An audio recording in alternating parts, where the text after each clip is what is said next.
Hello and welcome back to Age of Wonders 4. We are finally getting to look at the new DLC, Empire and Ashes, which has just come out alongside of the Golem update, which adds a whole ton of new stuff into the game. I'm super excited. We've obviously played a ton of this on the channel in the past, and honestly, I can't wait. We have taken a quick peek at the updated Pantheon rewards here. There is a new tree which unlocks things like the Captain's Axe and Shield, Relentless Crusaders, which is what we're going to be playing as today. There are Merciless Slavers and Hunter Crossbow as well. And then a brand new tree that's all about the Item Forge, which we'll kind of look at as the game goes on. Now, instead of stockpiling a million items and just selling them for gold to your friends, you can actually break down items and make new items in game. So, with that being said, choose your destination. Let's choose our destination. I feel like we got to do the story realm. There's two parts of it, and I'm ever so curious. Answer a call from aid from the sorceress of Athla, who has been missing since the world gates were opened. Investigate the fate of a once powerful commonwealth and the ancient world they discovered. I've really enjoyed the storylines in the past, all the other ones, so I figured why not? Why not give it a shot? We are going to play on hard because we're maniacs. We've got, what do we have? Lost Jungle. The realm is a lush jungle surrounded by astral void. Tropical provinces and forests are common. Rivers are common. Arctic desert and desolate are rare. We got birds of paradise. The realm is home to many birds, civilized and wild. Avian free cities are common. Great bird nests are common. And bird units are common. We're going to be playing as bird people because they're the new people. The realm is protected by a powerful progenitor golem. Tier 5 mythic unit. Golems are their own new type now as well. Breach bolt. Limited seal. Target enemy unit has a base 120 chance of becoming sealed. Yikes. And does damage, lightning damage. It's really funny because I think the golems are actually like, they take extra damage from lightning. Periodically launch attacks on the enemies of the native Preserva. The sages of the astral sea. Yada yada yada. Opening of Grexilus, yada yada yada. Your journey starts here. We are, of course, going to create a new faction. We're gonna play as the new birds. This is a really cool thing they've done. They've changed the trait system. Instead of having a minor and a major trait like they used to, now it's a point buy system. And you can get whatever you want. Dire beer mounts. Oh man, that's also new. I appreciate that they put the little DLC icon so you can tell what things are. All of these traits have mostly been reworked as well. There's all sorts of different things that have been changing, which is really cool. One of my favorite things I read in the patch notes is things like Arctic adaptation. Now you start with the freeze the land spell, which frankly is really cool. Owls on beers. Oh my god. That's tempting. Do you think we can make our birds look like owls? Paladin owl beers? That's so good. Perion, hello, good morning. Right now we have adaptable, 20% experience, elusive, defense against retaliation and opportunities, +1 vision and sensing range, and friendly units do not block movement. Let's go through because how I can physically design my units always makes a big change on what I want to do. There is a new group, the Reaver Group, a society of industrial opportunists, pragmatic and brutal. I don't think we're going to play on them as the first time around because I want to play as these like holy paladin birds. And these guys, while they look amazing, clearly fit like the slaver aesthetic a lot better. I love that they have like cannons and gunpowder and stuff too. I think we're probably going to go high. If I want to go to angel owlbirds, feudal is not a bad choice too. There's a lot of jungle on the map, so going nature could be nice. There's all sorts of new books as well. What defines their society? We will take Relentless Crusaders because we just unlocked those, and it's very fun. We get bonuses for killing evil factions. Oh, one really great thing they did is now if you do things like raid This is one of the reasons I've actually wanted to play Good Guys. They fixed it in the patches. So if you destroy something like a teleporter or like a warding location, it no longer counts as evil if you raise those like specific upgrades to the ground. So you can actually attack things and not become evil for doing it, which is huge.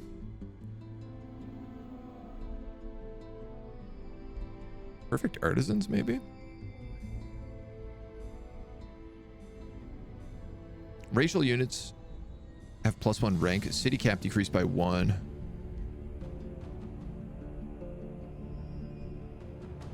I mean, I'm kind of thinking about like... Oh, this is new as well. Hold on. They believe anything can be reforged into something better, but before it can be done, it must be reclaimed. Gain binding essence for clearing infestation spiders. Binding essence is the new crafting thing that you make from the item forge.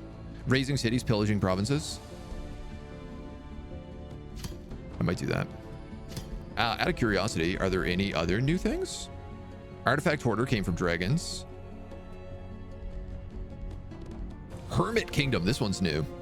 Cities gain 30 knowledge and 20 city stability when their domain does not border the domain of an unknown city or outpost. Grievances inflicted by other empires encroaching on your territory is increased by 100%. I love that. That's very fun. That's very Paradox. Ruthless Raiders. This one is also new. Nearest city owned gains +3 gold and +3 draft per tier of units killed after successful combat. I think we're going to end up taking slavers and raiders. And we're going to end up being like some sort of pirates the next time around. Excited to be back in Age of Wonders, my dude. So much. I didn't play enough this game at launch. Way too many games this year. This game's been great. Like, I've sunk so many hours into this game. We've played a ton of it on the channel. Oh, man, also, like, they fixed vassals now, too. So, like, they actually use their units.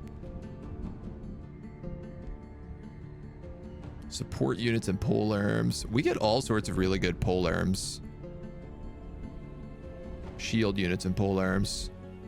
I mean, something like Chosen Uniters would also not potentially be bad depending on what we're playing as. Choose your first tome of magic. I just gotta look through everything first. All the new stuff. Tome of Alchemy, this is new. Inflict your enemies with debuffs and mitigate them on your own units. Tinctures and a powerful ranged unit will help you manipulate the tides of battle. Materium and Nature, that's very fun. Ranged units that can inflict miasma to debilitate foes.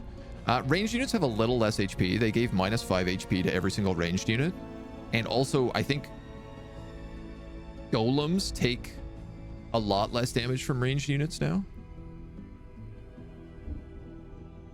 Afflicting miasma, weakened and afflicted. Distribute tonic. 2 random positive status effects. Oh, that's juicy. Knowledge and gold per magical material in this city's domain. Ooh, I love that. The item forge is affected by magic materials now too. So the more magic materials you have, and actually having multiples of the same magic materials gives you access to better items in the item forge, which is I love as a new update. All units defending the city suffer 16 blight damage to start with double poison. God damn, dude. Poison and bleed stack now as well, up to 5 times. Anti-magic tincture. This is a fun one. Tome of Alchemy. Tome of Evolution was Dragon's Dawn. All the other stuff we don't get to see yet.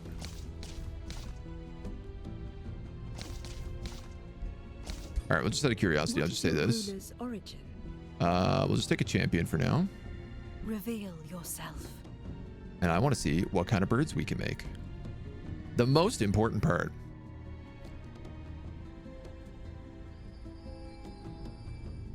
Okay, they're not really owls. This guy's kind of an owl, actually. I take that back. This guy is kind of an owl.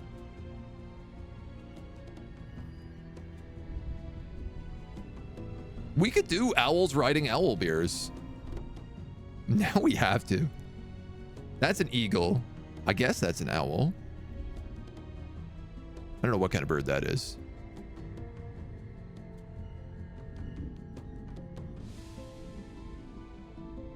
This is some sort of like pelican. vulture. Bird. Toucans, maybe?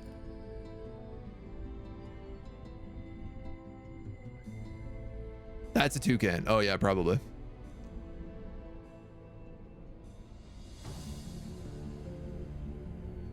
What do you think? This is an owl, right? Looks like a parrot. Oh, you're right. Maybe it is more parroty. Also, Wodine, hello, good morning.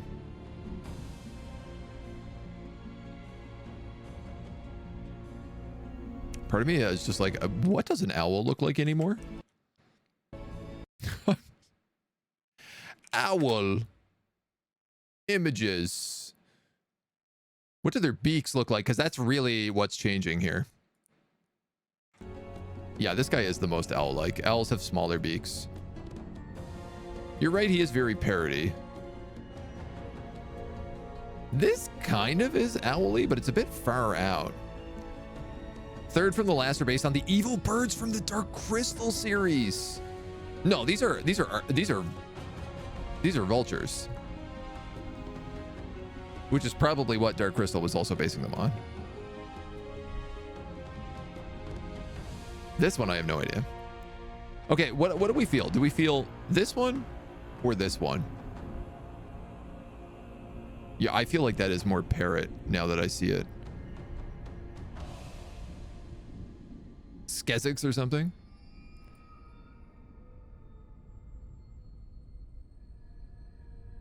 Why is this owl so pretty?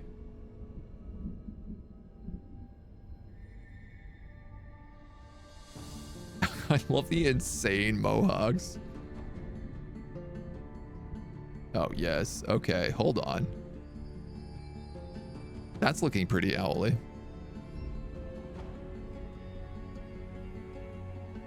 That's looking probably even more owly. I wish you could change the color of the beak. And in fact, maybe you can.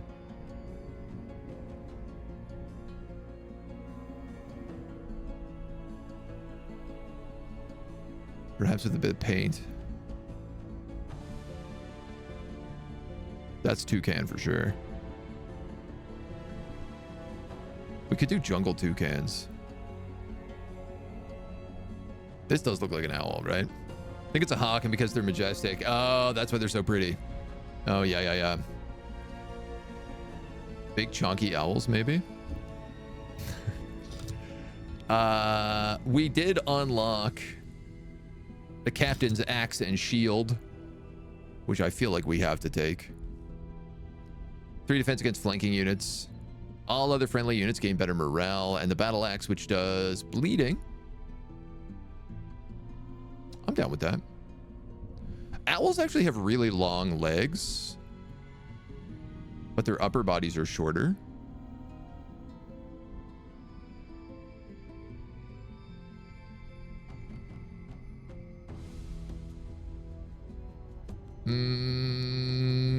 I kind of like this silver. I think that's a good owl. Face paint on a bird just doesn't really seem to make a lot of sense to me. All right, so that's his head. That's his mohawk. Can we give him golden eyes since he's going to be a holy owl? His outfit, because we got to get the right drip.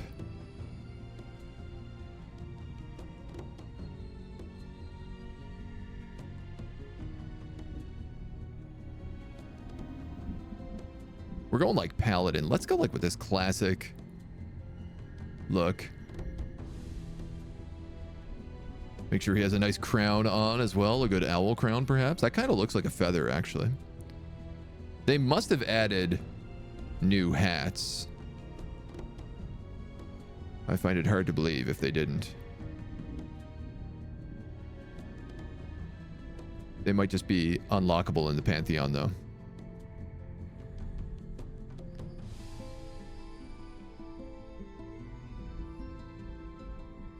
You know what? I think we're going to go with this one. Because I kind of like the feudal outfit here. I ain't going to lie. Now, I know we got cloaks that have feathers on them. I know that for a fact. Do they look good is another question. This would be me wearing another bird, which is a hell of a statement. But I'm not opposed to it. Two birds' heads is an uncomfortable vibe. Mortal enemies for sure. Here's the thing is the map we're playing on is like covered in birds. There's something I honestly just kind of also like about these like furred capes with the big pauldrons. Whoops. I have a tail? Oh my god. That changes everything.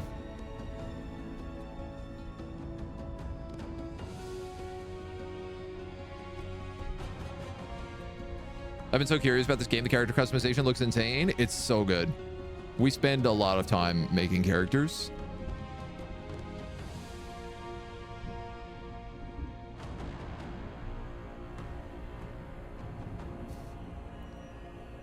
I kind of like the half ruff. You know, doesn't get in the way of the axe arm. Keeps you warm behind the shield.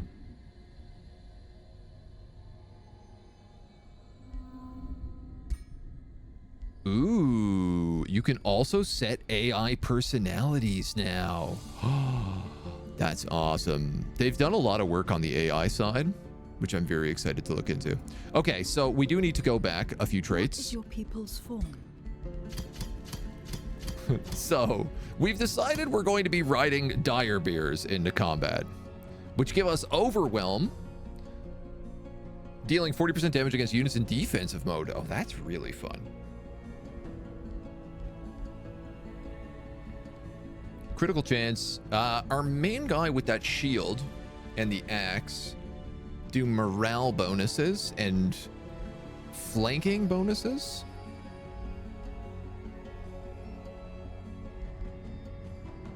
Overwhelm passive. What about overwhelm tactics? Deals damage in fighting in groups. We could go Tome of Horde. That's chaos. That's not really fitting our vibe, though. Damage penalty from casualties are halved. Strong is not a bad idea, especially if we go feudal.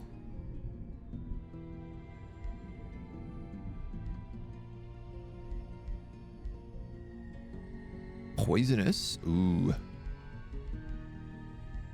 Light-footed, keen senses. How many points do we have? 2. Ferocious.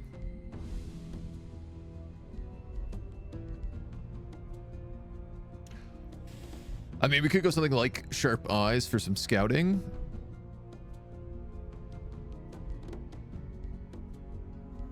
And then adaptable. If we go feudal, adaptable is really good.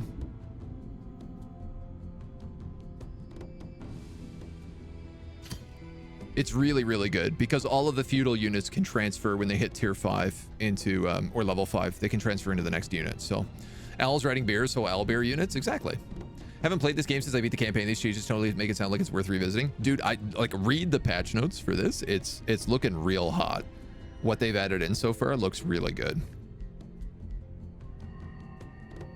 I played it to death at launch, and to the point that I was like, okay, I've completed every single build that I want to do, and I'm like no longer challenged by the game. We did a pacifism run where we literally didn't attack at all and won the game on brutal, which I think is basically like my crowning achievement in this game. Let's take sharp eyes. I like this idea. What is their origin culture? Yes, they look great. Structures with food. Oh, units benefit from close formation with stand together. Oh, yeah. Overwhelm actually would be really good then.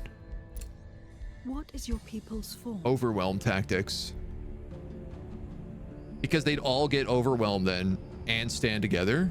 So they'd get an extra 20% critical chance. Ooh, but I'd have to get rid of both of these.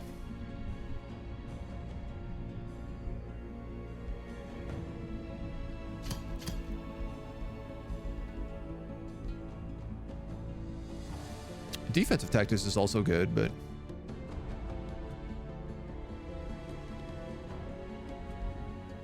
I was kind of thinking about building golems with these guys. You know what? We're gonna stick with the plan. We're gonna stick with the plan. What is their origin culture? We'll go feudal.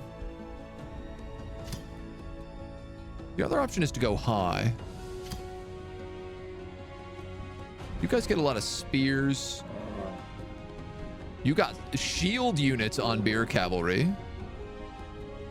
which is really gross. Knights on beer cavalry and archers on beer cavalry. You would get shield units, mages, and archers. No, I feel like feudal is the way I want to go here. What defines their How would a society? flock of birds fight? Like the idea of them suddenly dropping breakthrough attacks. It's nice. Yeah. Kind of fits the vibe, though. If you have bears, you're going to break things. And we are taking Relentless Crusader. What was the other one we were going to take? Maybe Reclaimers.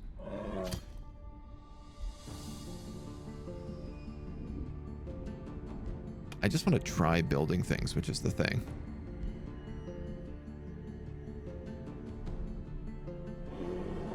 Ah, damn, though. Racial shield units and pole arms have +1 rank.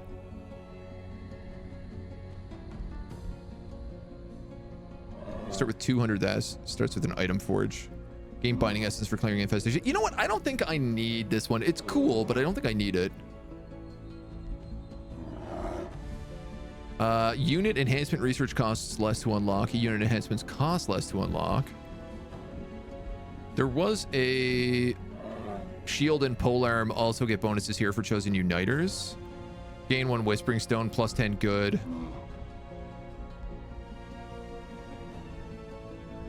Support and polearm. It's also okay, but not great. Cities gain +10 city stability, and your empire gains 5 Imperium per level of good alignment.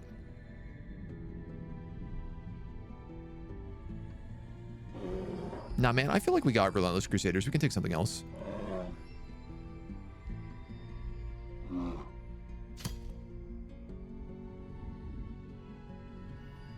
Yeah, I want them to be crafters, and I feel like runesmiths is a good way to do it. Relentless Crusaders who are like crafting runes on their like weapons and armor from a feudal age.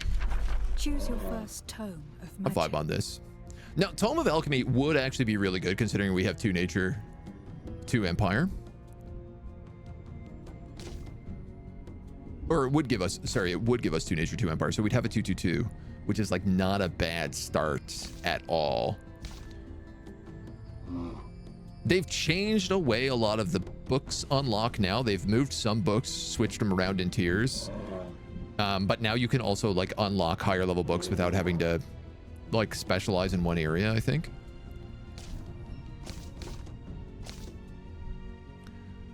We are holy. So Tome of Faith is always an option.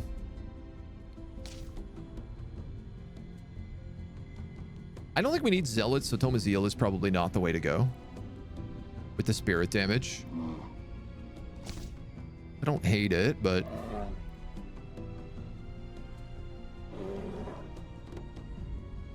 Spirit damage. Army heal, staves of mending. Yeah, you know what? I don't really feel like we need light. I kind of want to go Tome of Alchemy. It's a new tome. It seems really weird. I like that it gives us the option to be able to like shift into any one of these things. It balances us out a little bit. It gives us a good ranged unit as well, which we don't really have. Who does poison? What is your ruler's origin? The real question is champion or wizard king. Extra mana. Gold, city stability, draft. Golems no longer cost mana to upkeep. They now cost gold. All non-hero units gain 20% experience. Stack that on top of adaptable. All of our non-hero units gain 40% experience.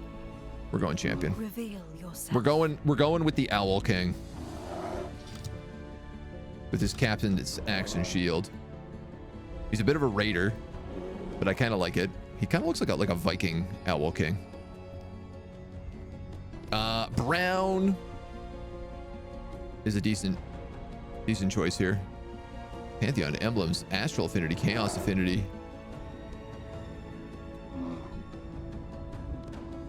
Let's just go for white so we can see what we're doing. We do have the expanded colors and expanded banner mods on.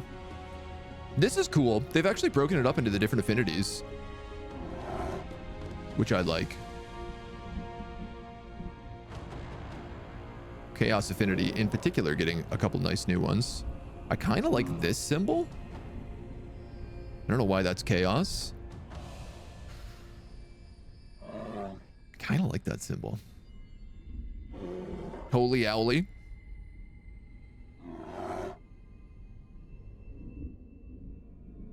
I like it. Like the brown actually looks really good on these owls.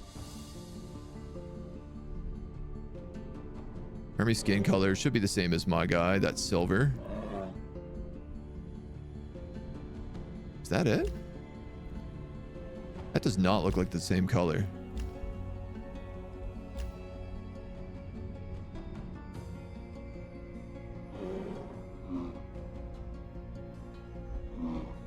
I feel like that is closer to what he has.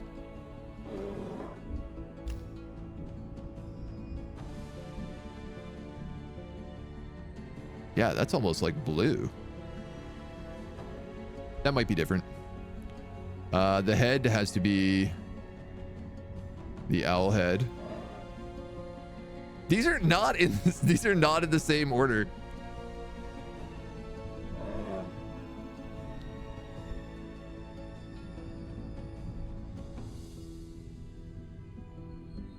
That's the owl. Well, now it looks different. There we go. Now, okay, so it does look right. It just looks different on the different head. Legs have to be really high. Arms need to be really short. Physique will make them pretty chonky. We got owlbears. The army color is currently white.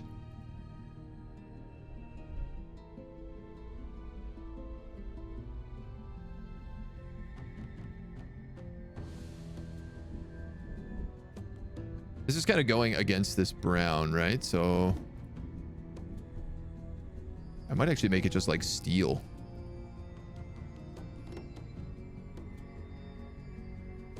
Yeah, you know what? Let's just make it steel. It looks like classic armor.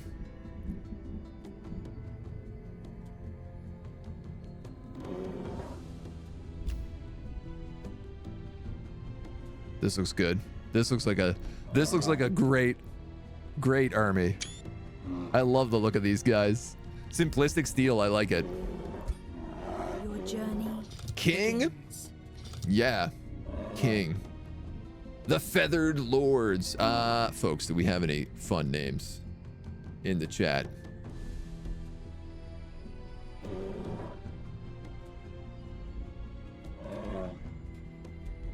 I mean, let's see what they come up with here. Honorable Fowl, Reginald Avery, the Valorous Sharpbeaks, Valiant Birds, the Fluttering Lords, Volant Runesmiths, the Valiant Fowl. I like Valiant because that's kind of what we're going for. We're going for Valor.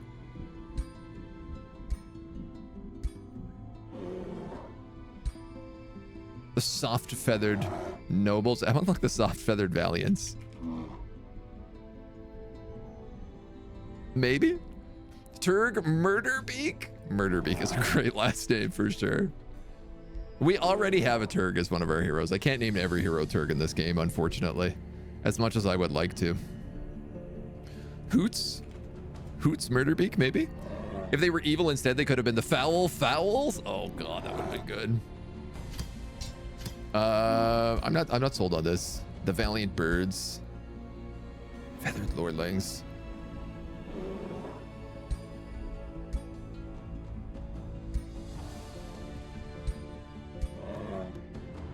Valorous Bird Folk. These are all so close, and yet not quite. I'm upset by the lack of Turgs. I understand. The Fluttering Lords. I feel like there's got to be some sort of good alliteration. Owl-based alliteration. Like the ornery owls. Ornery owlings. Hoots Murderbeak of the ornery... King Hoots Murderbeak, champion of our kind. Bring a brand new age of prosperity to the ornery owlings. Feathered, beaked beings whose families are usually defined as nests, they sing song calls can carry over entire forests. They made friends with the dire bears, where their talent to learn new skills they can adapt to almost any situation. They can see further than others, they hold honor and valor in high regard, and fight to uphold their laws wherever they go. They are absolute in their crusade to root out evil. They are legendary smiths capable of crafting the finest weapons and armors. This is a great story.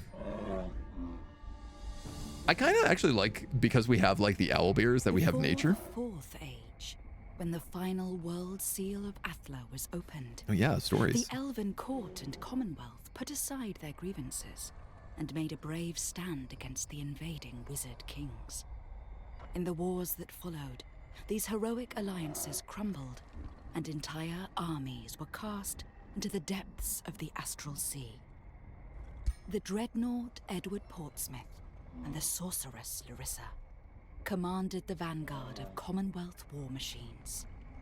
After they plummeted into the astral sea, they were adrift between worlds, haunted by lurking horrors. I'd like a cool ship like that. Only Larissa's magic, paired with Edward's resourcefulness, protected the castaways from the magical currents. This voice actor is still also really breathy. After what felt like an eternity of torment, the drifting remnants of the Commonwealth sensed a shift in the currents and happened upon a realm which appeared out of nowhere.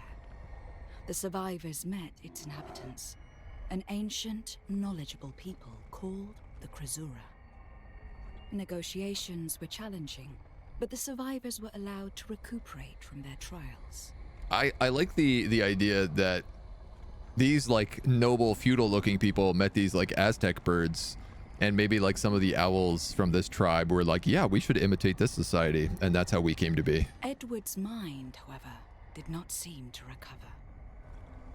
Over time, his resentment towards wizard kings grew, and he vowed to free the entire astral sea from their curse. He started traveling to other realms to liberate them, leaving devastation in his wake as he condemned and hunted anyone who would support or even tolerate the rule of any wizard king. Interesting anti-hero. Edward's erratic behavior concerned Larissa, his lifelong friend and companion during their journey through the astral sea. But amidst the growing conflict between the Krasura and Commonwealth remnants, Edward increasingly ignored Larissa's pleas, and her influence diminished. She's ethereal? Thus, it was shortly That's why she's so after Edward's ghostly? last departure that Larissa saw no choice but to send out a secret call for aid, for a Godia Secrets. who could end Edward's march of destruction. Oh yeah, I'm glad. I feel like we picked the right choice playing as these guys instead of playing as like the slavers. The noble crusader Hoots Murderbeak. A new ruler emerges. Explore your surroundings and expand your domain. Prepare to face your rivals and become master of this realm. Your choice will shape the new Age of Wonders 4. You know, being like medieval, the Tome of Alchemy also, like, I like the idea that we don't know what magic is. we understand alchemy, and we think alchemy is like pretty close to magic, and like close enough to magic that we're buying it, you know? And we're like, yeah, I don't know, that's totally magic there. Don't even worry about it. Let's go. Time to come at Hearsay with card tricks. Absolutely. Absolutely. So we have our avian feudals with dire bear mounts who are adaptable. 20% experience, plus 20 because we're a champion instead of a wizard king. Sharp eyes to give us a little bit of scouting.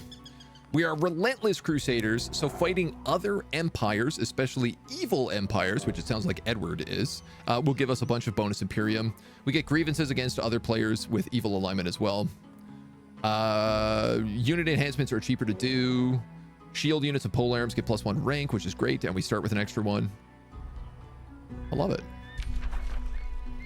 Call to Glory, +5 morale and strengthened feudal, or afflicting miasma. Units passing through or ending their turn on this hex will be afflicted by weakened. Deals minus 10 damage. And afflicted. Whenever this unit is damaged, they have a 90% chance of becoming inflicted with a negative status effect based on the damage type. What? That's really good. Oh my god, this will help us stack bleeding like crazy.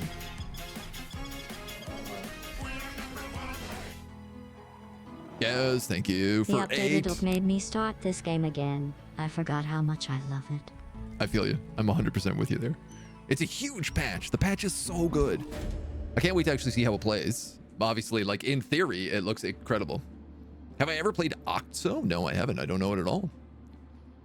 Overlooking your recently established throne city of Tridale. Folks, we need a better name for that. That's not a good name for an owl city. You sense the skillful Larissa Mirabilis gently invading your mind through a vision. Bless the currents of the astral sea. My desperate plea has been answered. Her voice echoes relief. I thank you and your follower, King Hoots Murderbeak, for putting your own lives in jeopardy for a noble purpose. The Krasura natives to this world and the Commonwealth remnants are former comrades in misfortune and caught in a relentless war. Neither side will appreciate the appearance of a new faction. Time is scarce. My hideout may no longer be safe. Please meet me in the grasslands north of your city. Obviously, like, okay, these are a mystic hermit kingdom, Krasura, and these guys are Reavers, Imperial Reclamist Reavers, adaptable, ferocious, overwhelm. Yeah, we're gonna mess them up for sure. As the vision ends, you begin to take in the details of your surrounding, the sight of the lush, tangled flora, the buzz of colorful birds shrieking and squawking as they constantly switch from layer to layer in the verdant thicket, the smell of sprayed water, a refreshing echo of a distant waterfall, the static tension of profound magic inhabiting the land, the sensations of Manuhari's jungle are enticing, overwhelming, and intrusive. This, Larissa, takes you for a savior. Reflecting on your decision to venture Manuhari, you cannot help but smile. Plus 10 alignment, a bone wyvern, 71 Imperium for 216 gold. I have come to bring peace. I mean, that's kind of what we're doing, right? Right? Aetherthura, Turktopia, Aether Aura. Well, that's got the +1 then. Got it working then. Yeah, I don't know what happened yesterday. I think it was just like, it was downloaded in Steam, but it wasn't showing up in the Paradox launcher. I think it just took them a while to get it settled. Aether Aura. Okay. We've got a scout, and we have 2 peasant pikemen and an archer. You get Eagle Eye. These peasant pikemen, correct me if I'm wrong. Yes, they become defenders, shield units, when they level up. My god, with the little straw coming out of their mouth. You're so funny looking. They are still kind of the wrong color, though. Are they? No, maybe they're not. Maybe my guy is just bluer than I thought he was. I think he is. That's all right. You live, you learn. All right, so we have our scouts. We have some sort of thing up here. We might as well head directly to that, I think. We have a road, you know?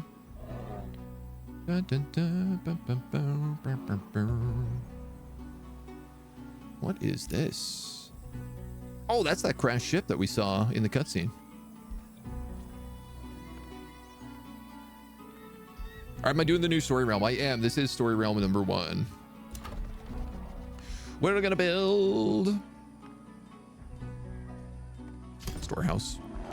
I still feel, I don't know if it's the case, but I still feel like food is probably king. These are the ranged archers with miasma shot and repeater crossbows. Mysterious tonic. Fumigation, that's a siege project. Granting positive status effects while removing a negative one. Man, I'll take the afflictors. We only have archers, and if I'm remembering correctly, until we get our owlbear archers, we probably don't get better guys. And actually, I don't know that we get owlbear archers. No, we don't. defenders are on owlbears, scouts are on owlbears, and knights are on owlbears. So yeah, those archers are going to be... We're probably going to hold those guys over for a while. There's clearly somebody over here. Seer Farissa Sea Seer of the free city of Lorwell greets you with a sage, vaguely insufferable expression. Salutations, King Hoots Murderbeak. The mystical Sharpbeaks of Lorwell extend a hopeful wish of mutual neutrality. Our diviners foretold of your presence in these lands, and we seek only to further our understanding of the arcane arts and remain amenable to fostering a mutually beneficial relationship with your mighty empire. We can at least stay out of each other's way. Yeah, dudes. You can have my Whispering Stone. You're mages? I feel like that's perfect. You're also nature and materium. This is a good combo for us. Heresy. Heresy. No, these guys could be great because they're probably going to have mage units that we can then use. We have all these physical units. We're getting archers through the alchemy for the afflictors. These guys will provide us with some wizards. I guess I still have fast move on. But I think that's okay. We got that being done. We got that being done. Let's get another scout going for good measure. That's it. First turn. One of my favorite patch notes was end turns are taking slightly too long, so we've reduced them from 3 seconds to 2 seconds. I was like, that's a great note. Thought we didn't like mages? No, we got no problem with mages. We're Reavers with alchemy. No, we went feudal. I decided I'm going to do Reavers probably in the second. There's 2 story missions in the new DLC. So I figured if we went like these good holy owlbear crusaders for the first one, and then we're going to probably go as like, I don't know, like maybe like slaving rats or something like that. Pirate rats or something. And go like chaos and industrial for the second one. Or something similar. We'll go dark. We'll go evil. We'll go Reavers. A new location has been revealed. Pitchvetch. Can I talk to Pitchvetch? Are you a faction or a free city? You are a free city. Okay.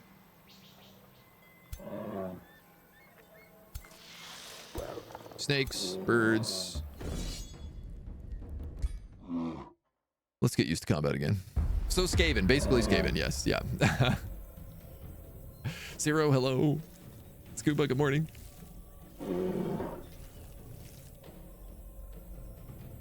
When you say owlbears, do you mean we are owls that ride bears? Yes, that is correct.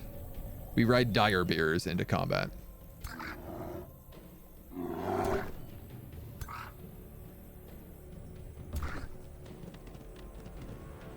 Like trying to remember how to play the game again. Let's see. Peasant pikeman.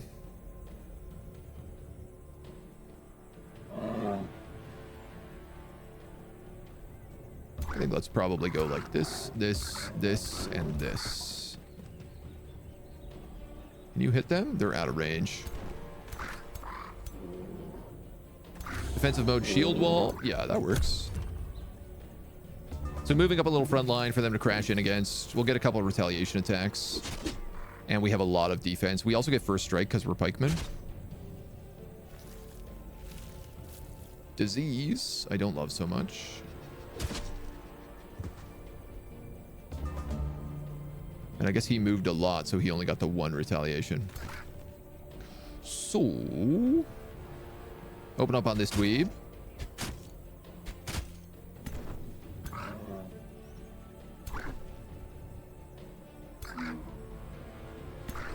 You get a flank attack, which I love. Though I guess you'll get retaliated on the...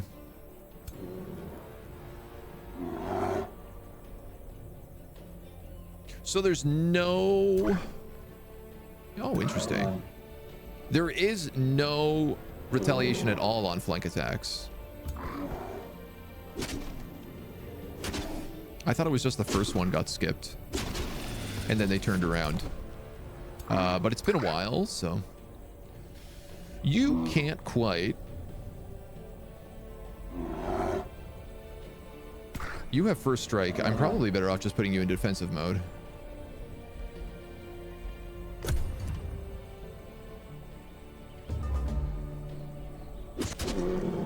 Yeah, because you'll get stabbed right away. That drops your morale as well. Ow. No, I definitely made the wrong choice there. I thought I'd get multiple retaliations. It's just been so long since we've played. Ow. I could have done that a little bit better and got around to the back and got a flank. It's been a while. It's been a while. Trying to remember all the bits and pieces. Ooh, these guys also have Archon blood. Runes of unusual size. I don't believe they exist. It's you, Leclerc. You're looking for a painting of the Madonna.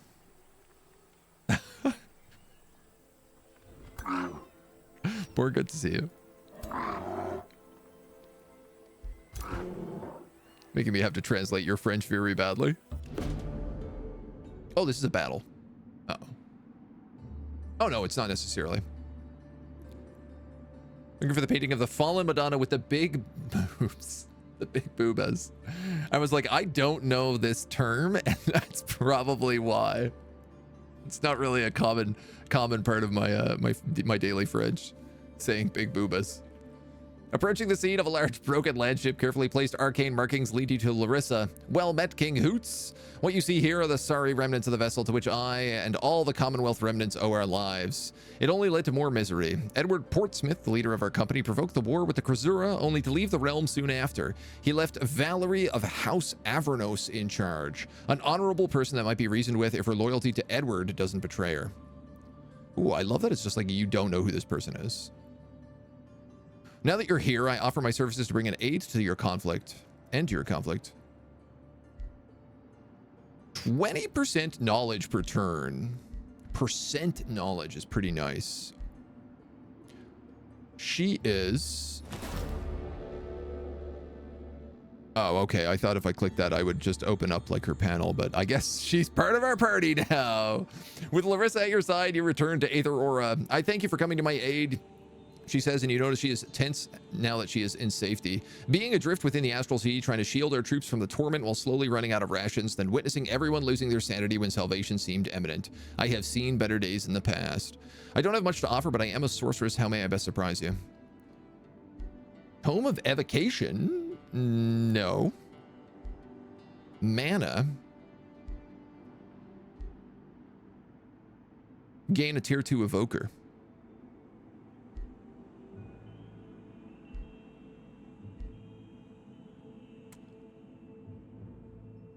Okay, like, real talk, this is probably the best option, just because it will immediately allow me to unlock tier 2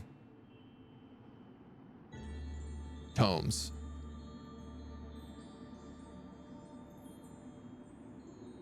The problem is I don't care about any of these spells.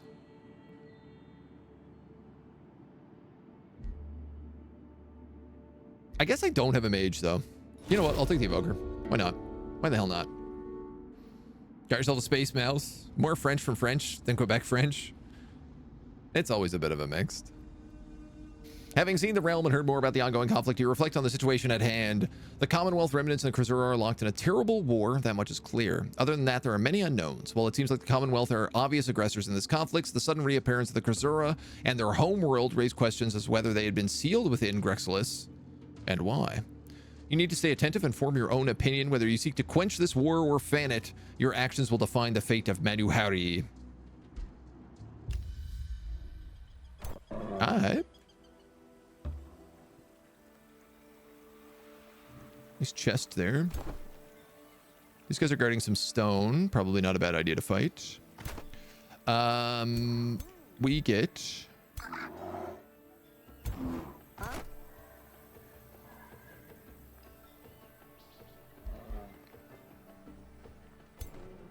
You're the evoker? You're an evoker on a battle mate? On a battle beer? That's very funny. It doesn't make a lot of sense, but...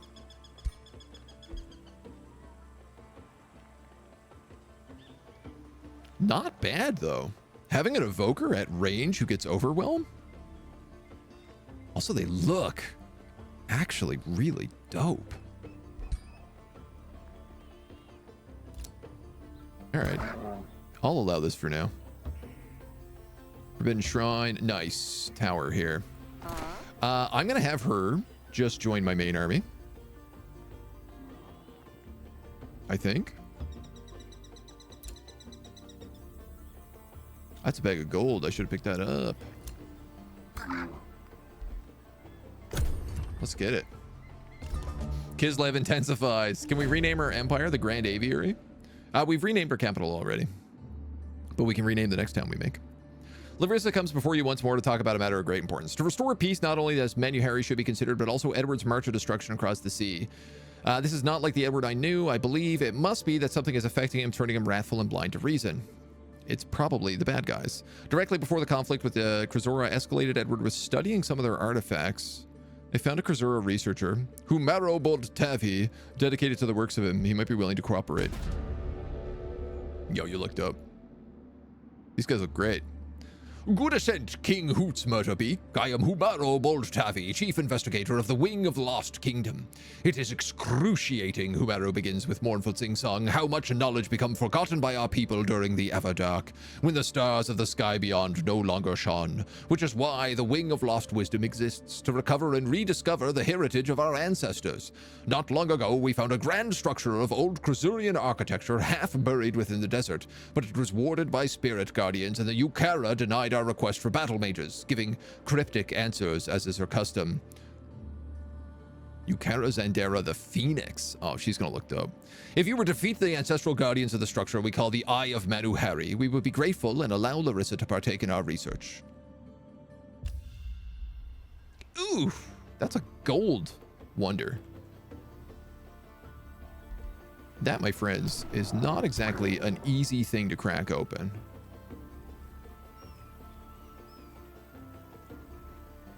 All right, this scout is coming down here.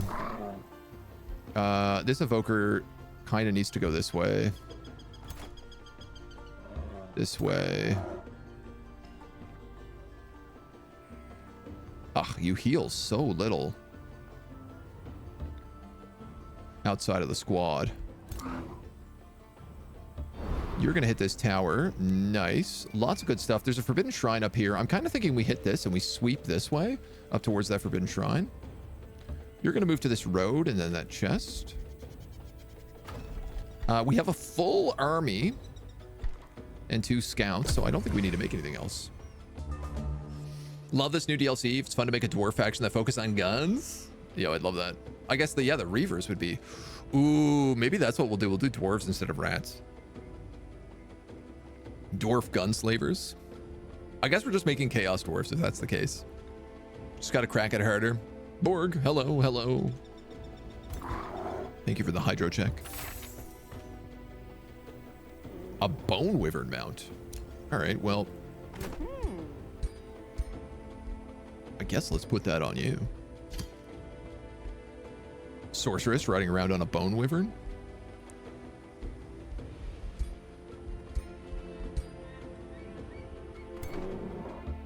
You go here. You go here. You go here. You go here. Dope. Very good item. That's going to help our healing dramatically. Let's keep taking this road. Silver Pond. Annex counts as a farm. City stability for fishery, farm, and forester in city domain. Oh, this is really nice. Friendly units are healed. Adds different fairies. This is Crack the Vault. Unlocks Summon Progenitor Golem. Okay. And we don't know what the Forbidden Shrine does yet.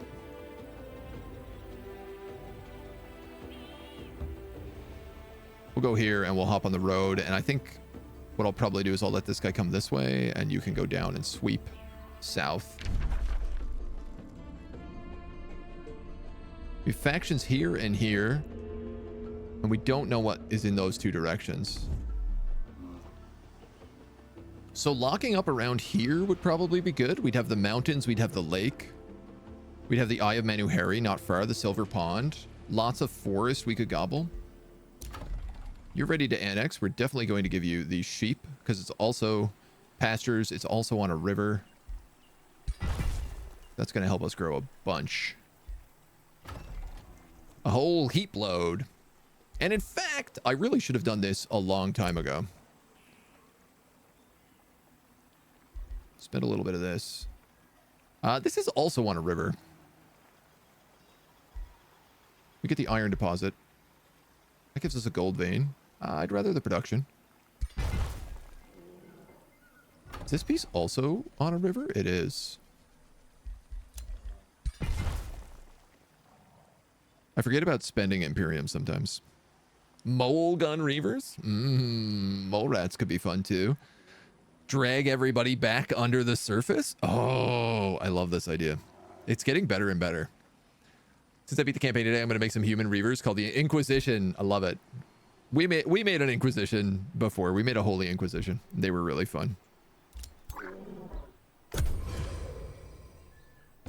Meowdy, chocolate, hello. They sure did, partner. VM, hi. Area of Lorewell. What? That's their army now? That's strange. Layer of silk. Storm skirts, serpents. And river here. Okay. Some nice gold.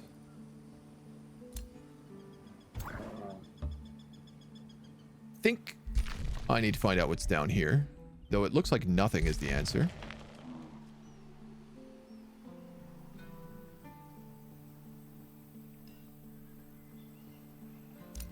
I was just sitting here being like, how do I expand? And I remembered your heroes expand for you. And I don't have an outpost down yet. We're 5 turns in. That's okay. Pact of Cooperation. Archon Blood. 15 combat casting points, but I pay 10 gold to turn.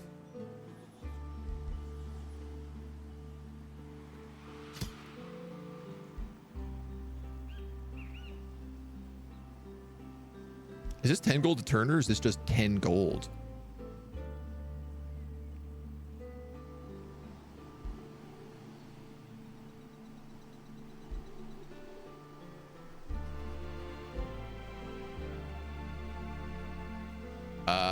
You know what, man? I'd rather pay mana for food. And the answer is it's per turn. It's fine. We got to test it, so. So there is an infestation down here. But I think I'm going to sweep, build an outpost, move over here, build an outpost, and then come down. Rainbow clover. I want to know what this Forbidden Shrine does as well, really badly. No one suspects the Spanish Inquisition. We have a full Inquisition trait now called Relentless Crusaders. Yeah, that's what we're going as. We are the Relentless Crusaders. Yes, but same time, real Inquisition or 40k Inquisition. Why not 40k Spanish Inquisition? You raise a good point.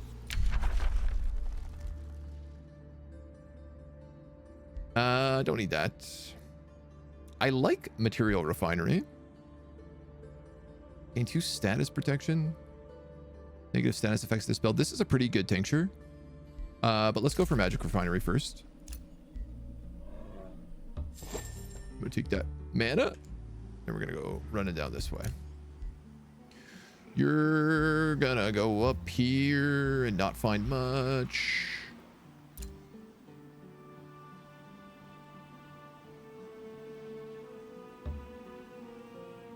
All right. Oh, there's a tower here. I'm gonna hit that tower before we do anything else. We just got the storehouse, so let's get a workshop so we can build faster. And then we might do the stonemason immediately afterwards. Realistically. I think I'm going to build another scout. And then an afflictor. Afflictor can replace this caster. Or this archer, actually. We have options.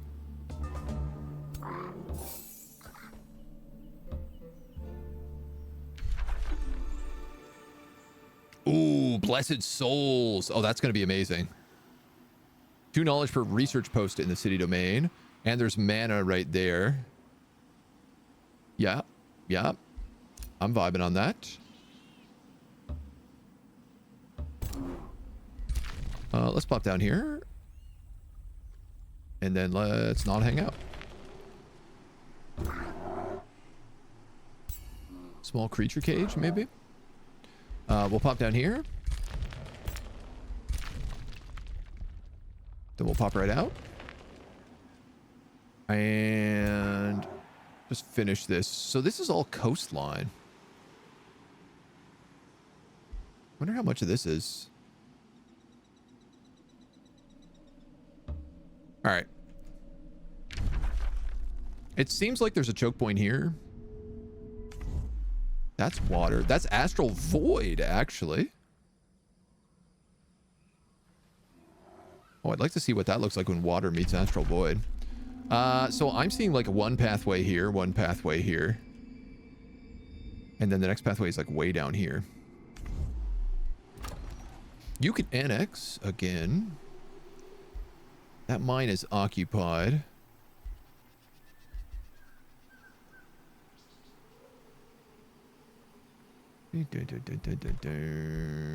Granaries require foresters. Libraries are also very valuable and require foresters. I'm thinking you're going to be a firm. You're going to be a firm. I'll probably end up making this a firm then, and I can centralize a farm building here that focuses all around it.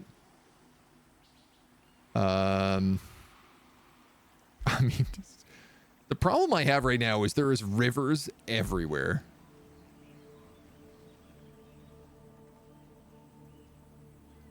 And rivers make such good farmland. This can only be a forester.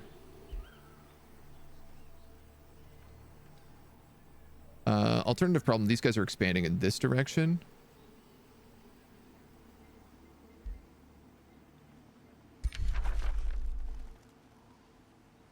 Yeah, I'm going to build here anyway. I mean, we're probably going to absorb these guys. They're bird people.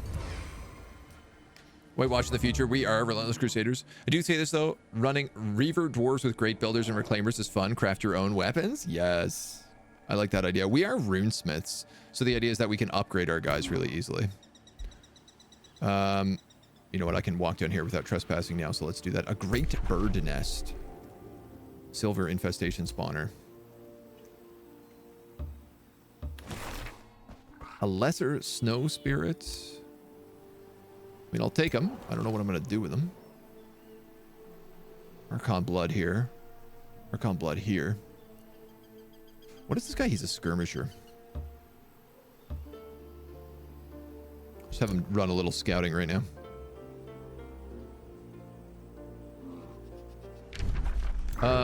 Where is the button to show overlays? I just click.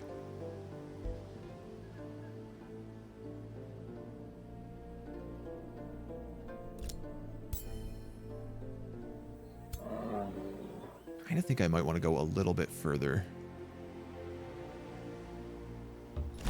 up this way. Underground.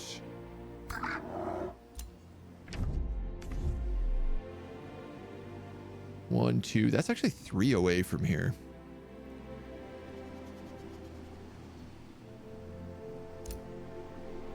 The ship doesn't count as anything. There's lots of good river land here. You know what? This is not a bad spot. I could build an outpost right here. And I think I will. You got the workshop going. Wow, that builds in 2. Yeah, let's take that actually.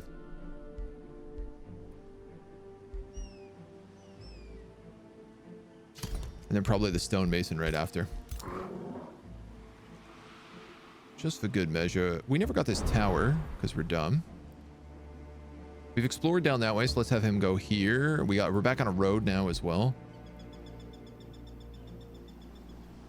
Oh, Roz, you pointed out that tower. Thank you.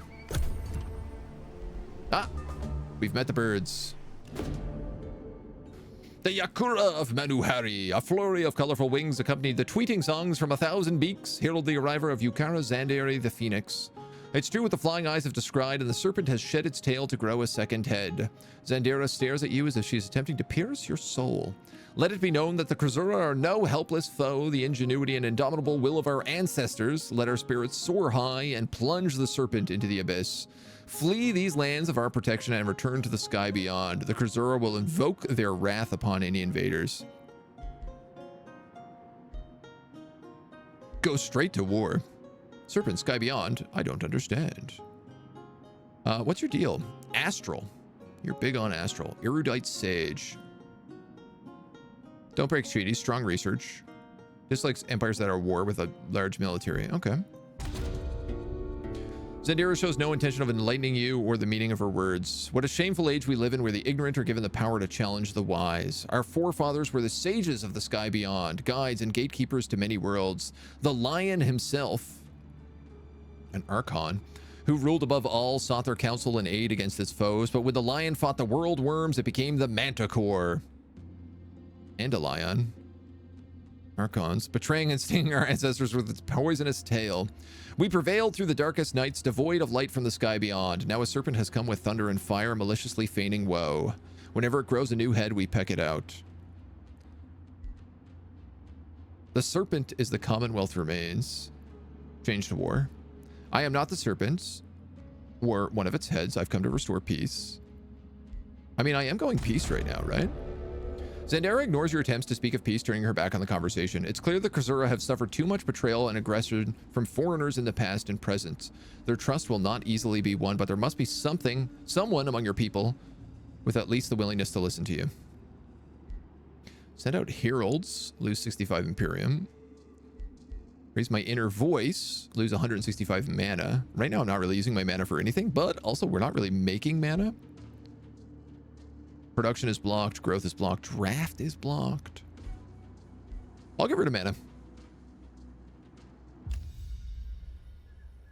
I'm willing to take it. We will see. Very hostile for a peaceful bird, yeah. I am here and I want the bird. If you want the bird, you'll get the bird. What are you? Oh, a warbreed. Oh, it's an owl warbreed. Oh man, that looks suck. The warbreeds are definitely the coolest unit in the game. I stand by this statement. We're gonna go for this gold. Snow guy. You're gonna come up here. Scout. You're gonna scout over here. Temple of the Tome, another blessed soul.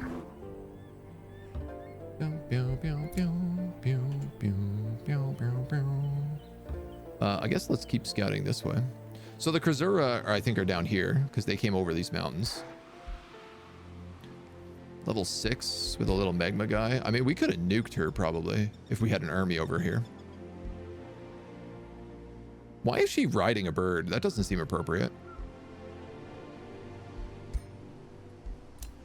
I mean, I guess it's a bigger bird than she is, so who am I to judge? We'll grab that. And we'll grab our first Empire development skill.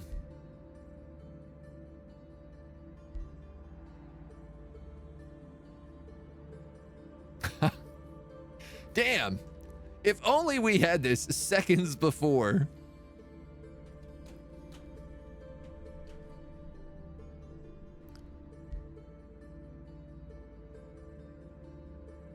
I guess we could still take fruitful integration though, which will take less time for it to become a city. So let's do that. Oh, in fact, I can take multiple things here. I have more Imperium. Destroying an infestation or conquering a free city against relation to all other free cities for 10 turns. There is an infestation just north of where my army is right now that I was thinking about going after. So I think I'm going to take that instead of this outpost ability. Which is debatable, because I probably could have got a free workshop there, but you know what? Screw it. This looks freaking cool, not gonna lie. We got some pretty cool birds. We're big owls. That's our jam. We're camp. Annex of a single province. Cities founded from this outpost. It starts with 1 additional pop. And then the palisade walls. We will build a work camp here. Gathering a handful of elementals. There is an infestation over here as well.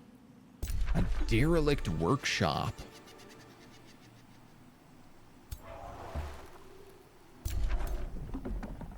Yikes. These are new. Roving furnace. Tier 4 shock soldiers. Well, I definitely cannot take these guys on. Oh, these are also new. Maglock cannons. This is the Reaver. It's a Reaver weapon. Scrap Hermit. Oh, these are great. Mage locks.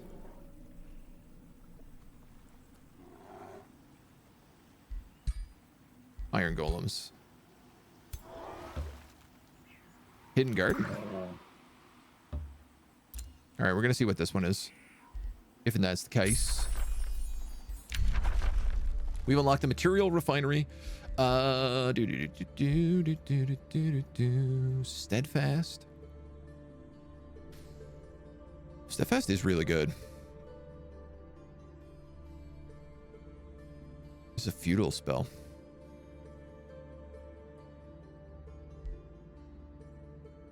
Yeah, I'm gonna take that.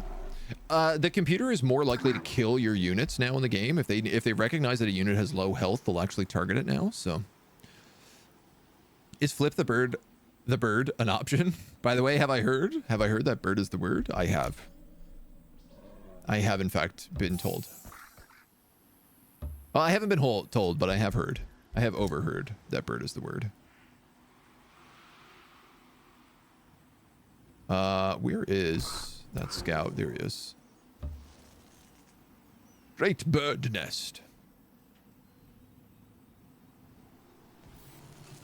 You know what? There's a road right here. We'll take that with you.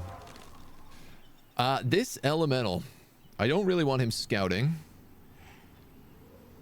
I think I'm going to move him back and we're going to just like put him into the city. Thimorion, thank you for the follow. Welcome to the agency. This scout. Temple of the Goat Ear. I think let's go find the enemy. Potential enemy. Our outpost is up. We can annex again. If I want to cut Lorwell off, I can. But TBH, I'm going to end up annexing them, probably. So that I can get that Temple of the Tome over here. So maybe I leave them this forestry building, because it is like right next to them. And then I'll build that there instead. Little production, a little food. We've got 3 farms, a quarry, and a forester. I feel okay about that. I'm concerned about like we have like no knowledge. You know? Not really generating a ton of stuff. Pact of Loyalty? Dope. I was insulted. Rude.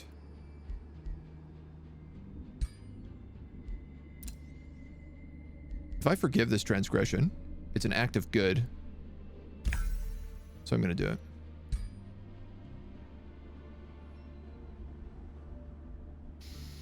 Oh. Can I get rid of that?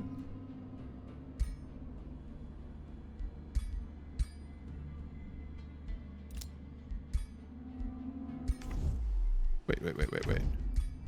Can I declare friendship? Any grievances gained against a ruler will be reduced by 40%. 2 rulers declare friendship with each other, yada, yada, yada. Maintaining costs 10 gold a turn. I want them to know that I'm a good guy. Alignment changed to very good. Plus 200 relation with free cities and rulers that have neutral or better. Random events have a 20% chance of being positive. We have a couple evil presences. Silvers. Dudes, these are tough spawners. That is a large creature cage, though. If you could sneak in there and grab that, I might let you do it. Bam. Certain ornithological piece of news means whatever to do with avians, and yes, it is in fact. Ornithology is the study of birds. Ended up getting that Merlin app for birds. It works and it's really cool. Yo, the Merlin map is amazing. It's such a cool app. Dudes, if you don't know about this, there's a phone on the app made by like the Cornell Institute called Merlin. And you download it and you go outside where there are birds and you press record and it tells you what birds are chirping around you. It picks birds out of like all the noise and stuff around. It's better if you're in a quiet place, like living in a city, you're not going to get a lot of things. You'll get like a sparrow, maybe some blue jays. Depends on where you live. But if you're ever out at like a cabin or anything and there's all sorts of birds going crazy, you can click it and it'll identify every single type of bird that you hear. It's super cool. I love it. If you're not yet in your 30s, don't worry about it. Download it when you hit 30 and you'll realize that birds are cool. Merlin is in fact a small owl or owl-like bird. Cool, cool. Just 27. Don't worry. When you get older, you get into things like farmers markets and birds. It's part of nature. Speaking with a melodic voice, Gyrax Scrand of the Crasura is requesting audience with the king. I've heard of your good intentions, Hoots Murderbeak. Allow me to welcome you, your ornery owlings on Menuhari. He performs an elaborate series of wing beats. You must excuse the Yukara. She's wise beyond comprehension, but the memories from millennia of betrayal and suffering can be a burden. I am but a simple counselor, but now that the Everdark has ended, my people need to relearn to trust and cooperate with foreigners, or we will perish in this world. I trust your words of peace, but the Yakura will not be easily persuaded. Hell yeah, $118. That's like 2 turns. There is a ritualistic trial, which anyone aspiring to become a new Yukara has to undergo. During this trial, the candidate's character will be put to test by the spirits of our ancestors. Holds out a silvery feather and leaves it to the wind. The trial has never been attempted by a foreigner, but the rules do not explicitly forbid it. I have confidence among the trial wardens who would ensure that you are allowed in. If you experience and pass the trial, the Yukara will be open for peace. May be entered by your ruler alone without friendly armies in reinforcement range. Just my ruler or my ruler and his army?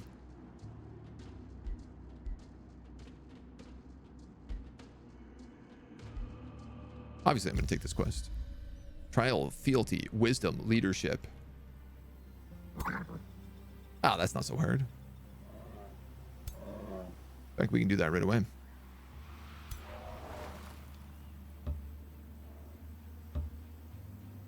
I'd like to come up here and explore this guy. You can come over here. You can go to this tower. Excellent. You can sneak this large creature cage and get a storm scale serpent, who can then escape out here along with you. Teamwork. Floating 40, land movement 32. Okay, so I actually want to keep them separate. You're going to keep scouting, my dudes. There's a tower there. I keep forgetting that you can see towers in the fog.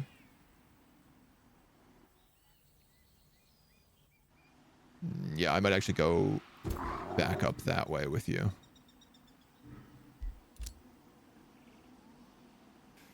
You're just going to keep exploring this pathway because it's the only way in here.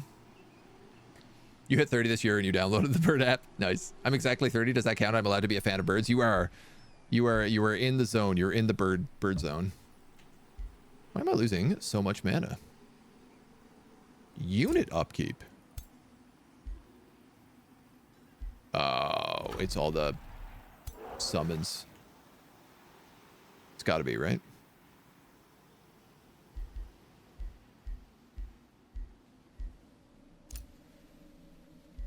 Eight and 8. Minus 16, that's it? Yeah. And the treaty is costing me minus 9. The storm scale serpent is actually only costing me gold.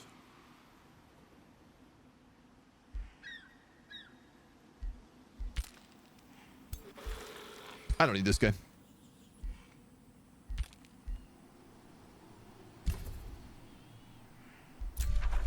I'd rather a bit of cash.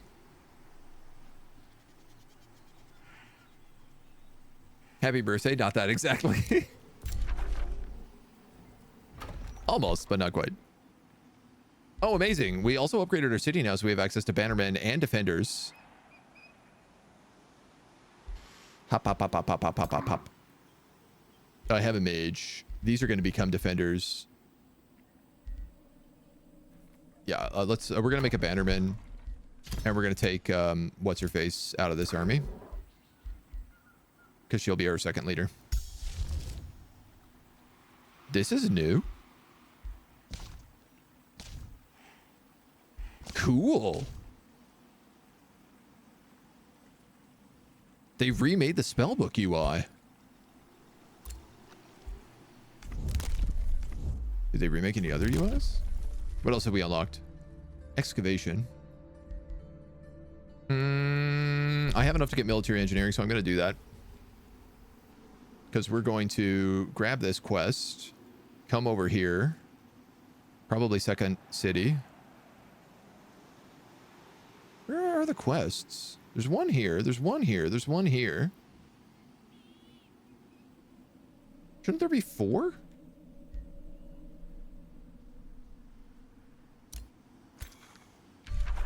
Whatever.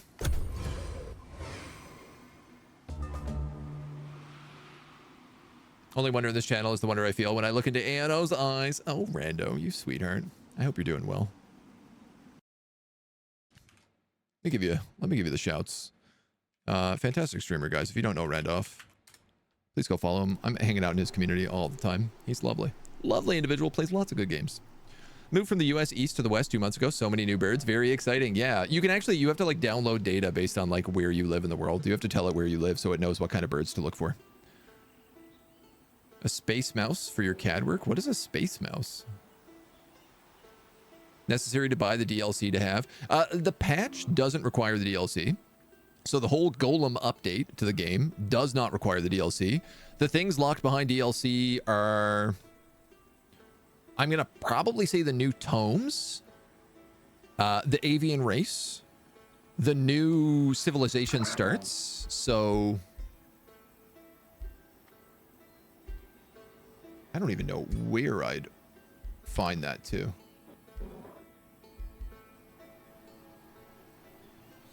The fact that our guys are like relentless crusaders, isn't it in here? This, so like relentless crusaders and the slavers might be locked. Though I don't actually know because these are actually just in the Pantheon tree, the new Pantheon tree.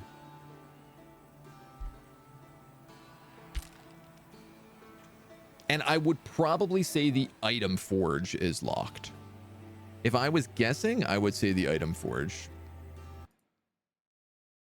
That is a crazy mouse. That's not a mouse at all. That's just a wheel and buttons. You're a maniac, dude. We've unlocked Hold the Line, which I'm a big fan of. I don't think we're going to do siege projects.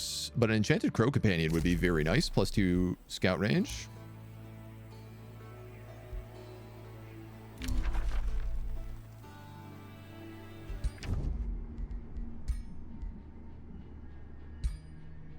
Okay, so I declared friendship. They declared rivalry. And their rivalry just counters my friendship completely. And I don't even get a grievance for them doing that. Oh, uh-oh.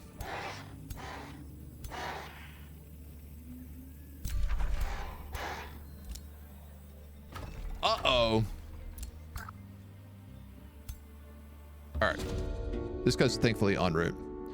This ritual site might only be entered by the participant and the participant alone.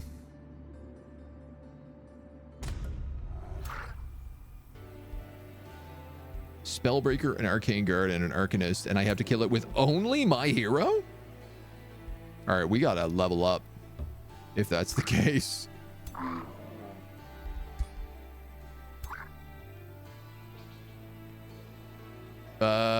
Yeah, we're gonna beeline back to the city because we're gonna have to fight these guys. Army of Zandira is here. These are my archers. I'm just gonna pop them back in the city itself. You guys are coming up to Pitchfeck. Some may consider you a god. I do not. I know your weakness. I've known to make a Godir bleed. Fear the power of Vichdek. They are evil birds.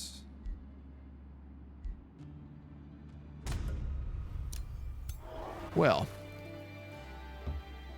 that didn't work out so good for me. I'm going to move these guys here and try to meet them up with everybody else. My scouts. I'm going to let these guys keep scouting for now. Item chest there. That will be nice. And I guess we'll probably try to go for that gold if we can. Okay. Okay. Allows you to fly around a model without having to take your hands off it. Normally you have to move your mouse from the model to orbit the pan and zoom. Okay. Reaver culture and the new story realms and the musket and sword and pistol weapons for heroes. Okay. I haven't seen the musket or the pistol weapons. Wheel is a joystick. Oh, that's cool. A moment when you think you're getting a call for an interview, but it's your current boss that you've never saved the number of, but dialing you. Oh, that's super frustrating. Twist it, rotate it, pop it. Screw it. Such a niche item for modeling, but it's amazing. Yeah, man, if it works, it works. The Warden of Manuhari.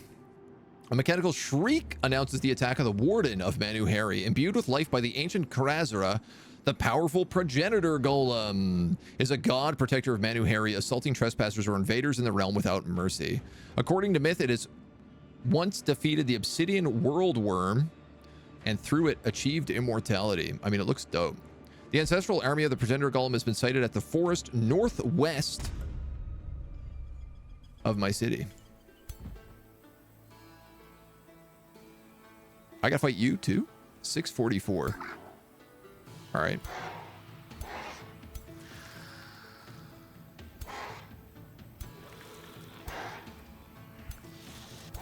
I got bad news, little storm serpent. You ain't getting out of here alive if that's not the patrolling army.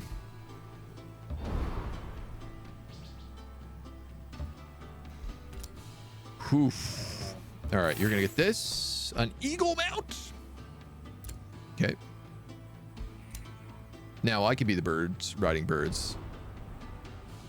Well, she's expanding, I guess.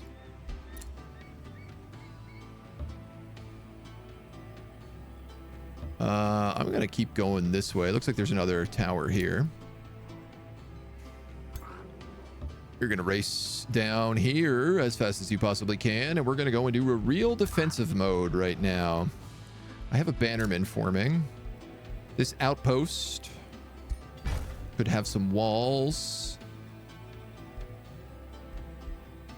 Farm, a forest, a farm. This iron deposit's been emptied, which is kind of interesting. I actually don't have access to that river.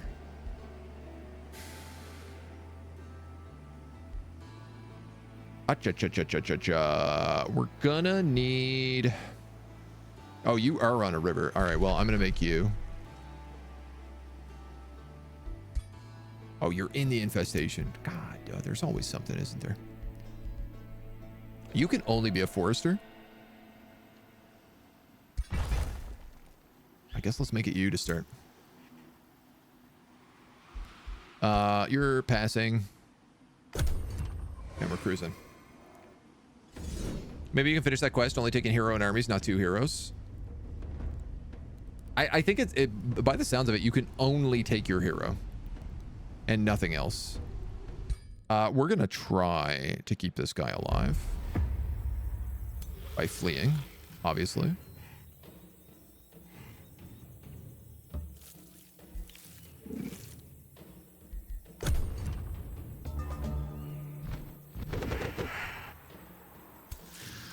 No guarantees.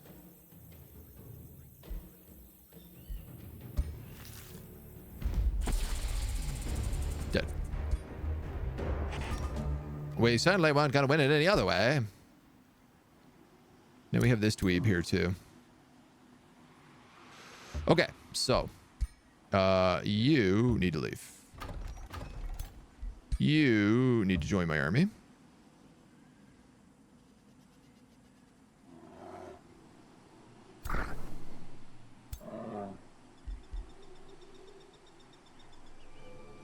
I'm debating what's better here, her or a banner woman, and I actually think it's a banner man.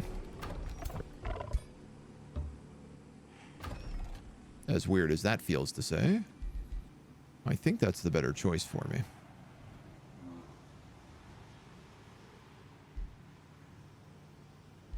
This doesn't have anything in it. I really should be going for things like these mines and stuff over here.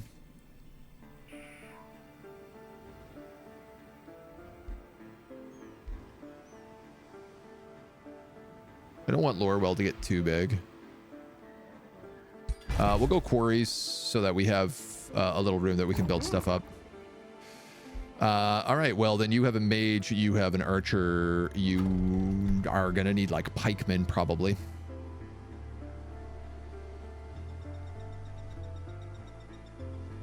Or defenders. What level are these guys?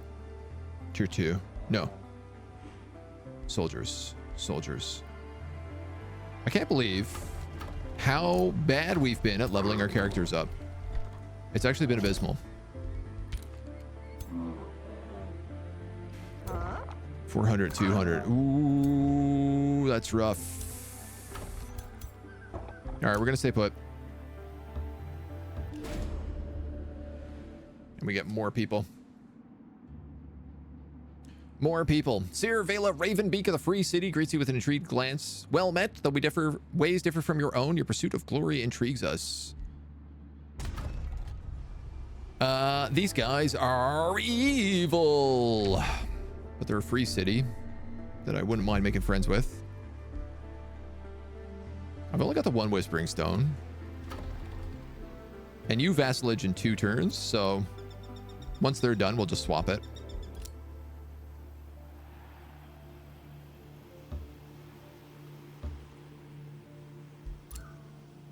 They're just exploring in exchange for mana, pretty much. Dark Lair.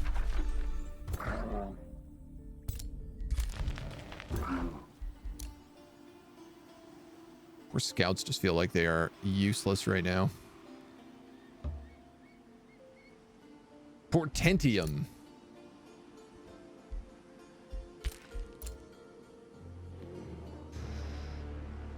There is a Tree of the Fae over here. These are really, really good. We'll grab a little bit of food. We've completed the stonemason. At this point, I'm kind of thinking I'm going to need to start building armies.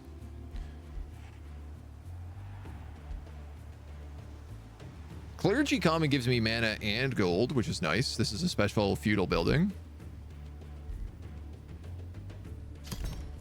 It only takes a turn to build. The blacksmith is boosted now that we have the double quarry.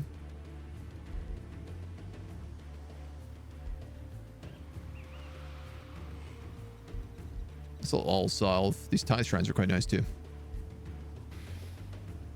The item forge unlocks it in the wizard's tower. I'd also like that. There's too much.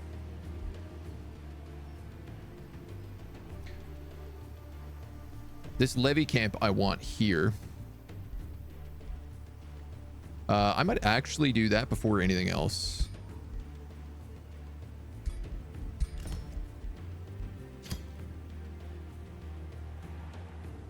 Current income 17 minus 5. This will give us 37. I don't have enough to hurry it, which I kind of hope that I would. Let's say levy. Then we'll go clergy, common, blacksmith. These guys are also sending an invasion to this outpost, which is building walls. It's going to take 2 turns, though. And I have a lot of things to defend against, so I'm a little bit concerned.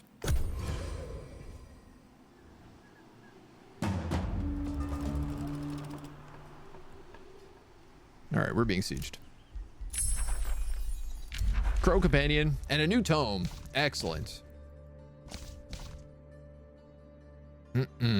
Spell-tempered shields, secret arrows, sundering blades, awakened tools. This would all be pretty valuable for us. We're all about physical damage right now. It also gives us copper golems, which is something I was kind of thinking about going into.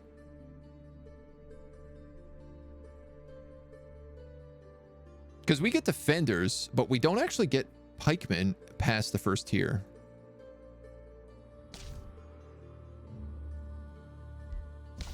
Home of Enchantment is not a bad idea. We're also runesmiths, so it kind of works.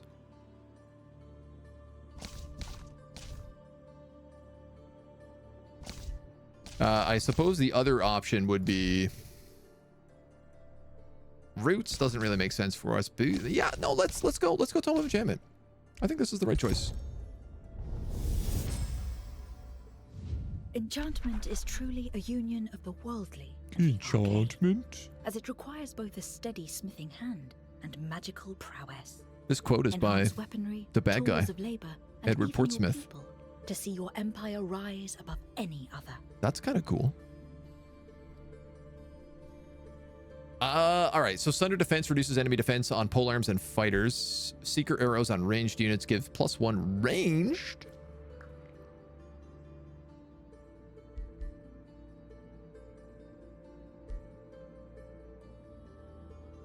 $12 turns. I used to be making 60 knowledge a turn. Why am I down to 30 right now? Oh, probably because I'm under siege. So that's 6 and that's 5. And that's probably 7. Do these guys become bronze golems? They do. Which are tier 3. Damn. Hoo-ha. Hee-ha-ha.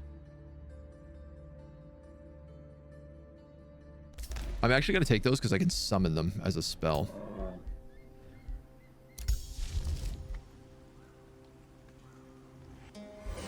And we're going to cast Crow Companion. My treaty with Lorwell has expired. I'm no longer losing mana and gaining food. And I think that's all right. These guys are also invading me? Oh, man. Now I remember what playing on the hard difficulties are like. Okay, well, we got this fight. We better fight it. How does AOW feel nowadays? I mean, I remember it being a lot easier. I remember not struggling on Brutal. And definitely now I'm like, oh, okay. You're being spicy. What do we have here? Storm Spirits. Phoenixes, which come back to life.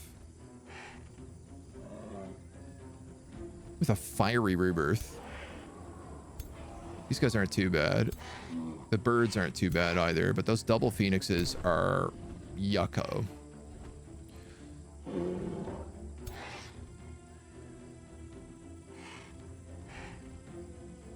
Charge strike. They've got a lot of shock units.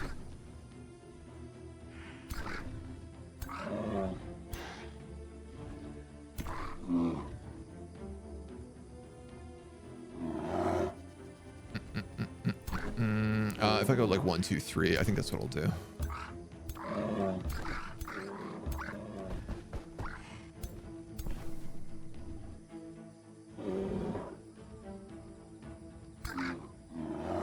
I might actually put you ahead 1. I think I will do that because then I can put my Bannerman here.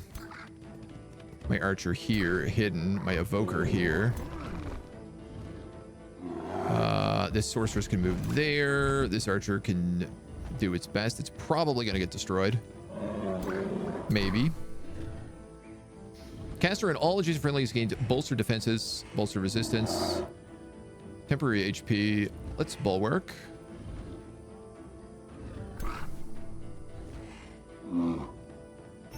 Whoa.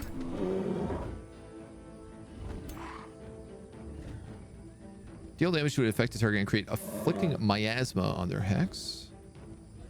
And then repeater crossbow fires 4 times. It does blight damage.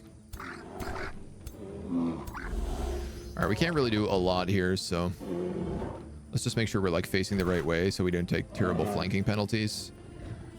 And then it's an end turn. So look at what spells we can cast here too. That sucks.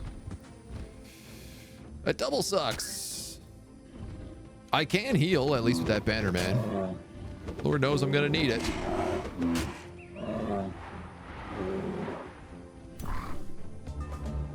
Damn, dudes. Get that heal out right away. 5 morale and 1 strengthened is not a terrible choice. Hold the line gives us steadfast. What else do we have? That's it. And dispelling miasma, afflicting miasma in a 1 hex radius. Weakened and afflicted. So like I could hit that on the 3 of them. I think that the strengthen is the way to go here. Keeps my morale high as well, which we're clearly going to need. As we take massive amounts of fire damage.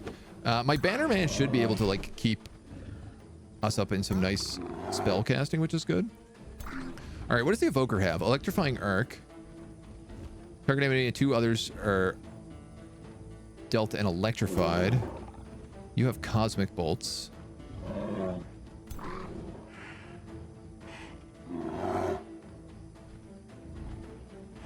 Wow, this really goes all over the goddamn map. These dudes appear to have lightning resistance as well.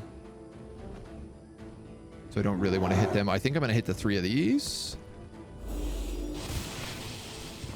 Both Phoenixes and the Crows. Only the Crow got electrified, which is a little annoying.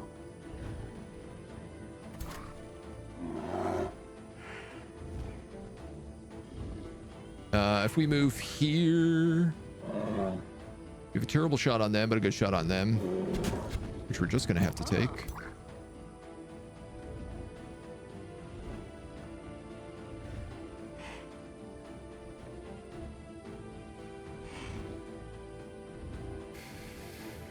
I think I'm going to open up on him to give me a little bit of breathing room here.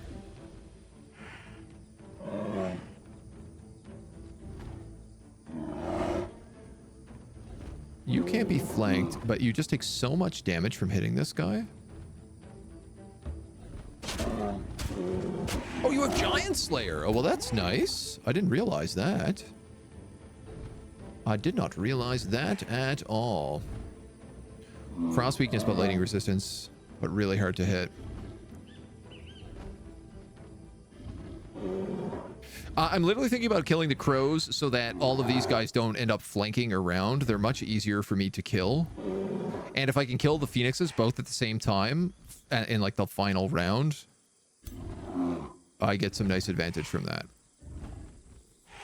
Yeah, I could absolutely kill them. Alternatively, I could shield wall, which is not a bad idea, considering everyone here is going to get hit with a lot of damage again.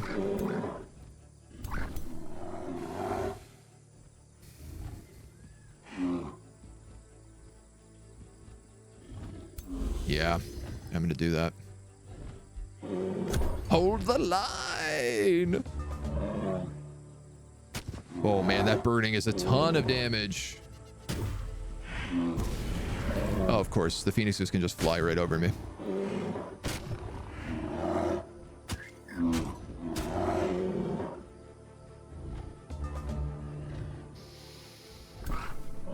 Yuck.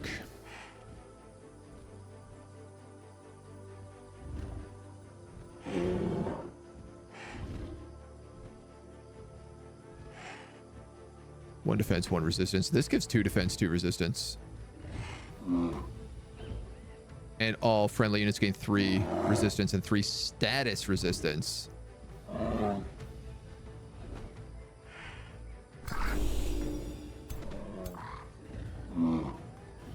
Man, we are in a bad spot here.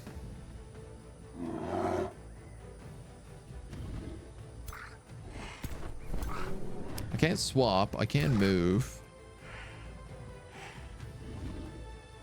You could shoot, I guess, because you're on the flank right now. You're probably dead. Man, we did not prepare well for this difficulty, I don't think. I got outplayed thinking it was a lot easier than it used to be. All right, I am going to move this guy up here to attack him. And the main reason is because it lets me move these archers out if I need to. Which I don't really need to.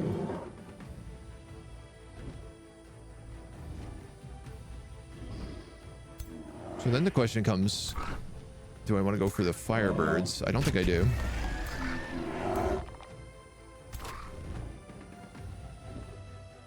This is very low chance, but I gotta try for it.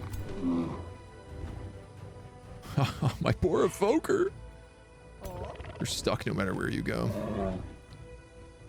You can quick stab, but it's not gonna do a lot. Man, I wish I had some heal spells right about now.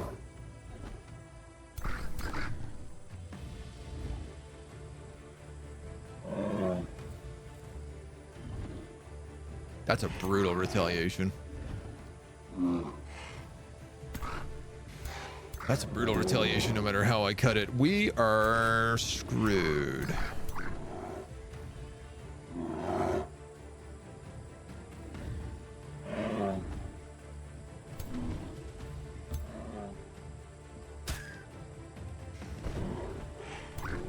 Oh yeah, that doesn't stop you from getting attack of opportunity.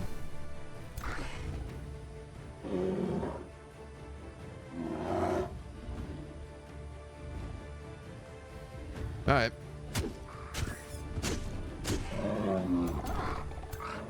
Not much to be done about it.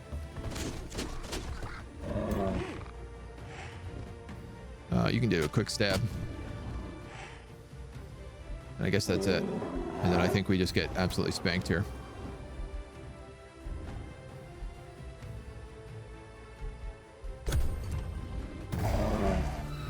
You're dead. You're dead. You're dead. You're dead.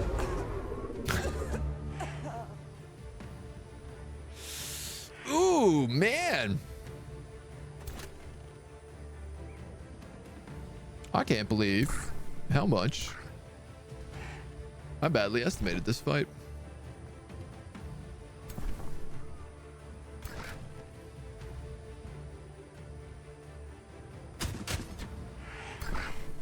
Yeah, no shot, hey? Oh, that doesn't miss. That's good to know.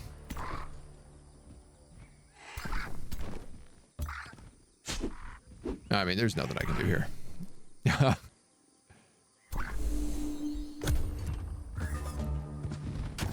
You're dead. You're dead. One shot. Yeah. I think we just hit a full restart here. All right. Let him get spanked. All right, what do we learn? It's all about learning. It's all about learning. I can't do anything here and we're gonna get destroyed. So it's a campaign restart. We learned. We're up against bird people. We didn't learn who the other people were. I did not scout out properly and get my outposts up correctly. That was the big one. I actually forgot about outposts. I forgot about early growth, using Imperium to grow out farms on brutal difficulty. And then I stopped recruiting. I should have went straight to 2 armies, like as soon as I could, just because the gold, like I had the gold to do it. We I learned could to not have had get a second attached. group going. Don't get attached. Don't get attached. I'm debating picking it up, wondering how good it is. So far, it's really good. I really like the rework so far. Yeah, the rework's been fantastic. I mean, rework the patch, I guess, and the DLC. This is, I will say, like, these guys are only like 600. If I had played this properly, we could have won that. Not necessarily that fight. I would have needed to do stuff a lot earlier. Like, this outpost should not be that far out. It should have been built like here. Or here, probably. I actually completely forgot how outposts were built.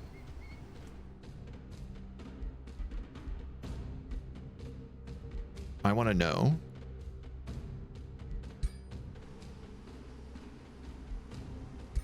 Can I surrender and restart? Mainly the battle component that I want to know, how in depth or is it how shallow?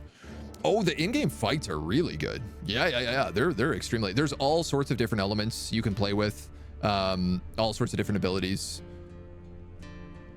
Every build you play kind of plays a little bit differently, and you can mix and match all the different tomes of magic to create some pretty like unique variations. I have a lot of playthroughs up on my YouTube channel, where we've done a handful of different campaigns since it first launched. Like, we played as like cold wizards, then we played as like an army of mole people, we played as Jeff Bezos in the Amazon Empire, I played as like a pure necromancer, played as holy rats who just went around like smiting everything. I don't know what this graphic glitch is happening. We played as tree goblins. We were like goblins who were like druids of the forest, and we like summoned animals to our sides. We played as like these ice frozen dwarves who just grew giant. They became like giants instead of dwarves, and they just like froze the land all around them. Played as evil holy characters who were like just going around like burning down everything in the name of the sun. We played as kind of crow wizards. They weren't really anything exciting, to be honest. Guts Oakborn was really fun. These were barbarians. This was actually one of my favorite challenge campaigns that we did, where we played as barbarians who had 6 lives. They like could not be killed in combat. And then we actually did a full pacifism run where we never attacked anybody, and we managed to win. Choose your destination. A lot of weird stuff. The weird state of where Total War is kind of left me wanting a new strategy game. Yeah, so I used to be like a Total War is what I got like my channel started on, and I left Total War and I kind of like stepped a little bit away from strategy for a while, and Age of Wonders really like pulled me back in. It is very good. Is that my card giving up the ghost? Maybe. What it's worth, I spent about 60 hours on it, beating the campaign and playing a few skirmishes before getting bored, but now there's new patches and DLC. Yeah. And like, I don't know, the Dragon DLC is like, okay. It doesn't really add that much. It kind of feels like it was stuff that was kind of meant to be in there at launch, and then they like just couldn't get it in time, so they patched it as like a cheap DLC. This one has a lot to it.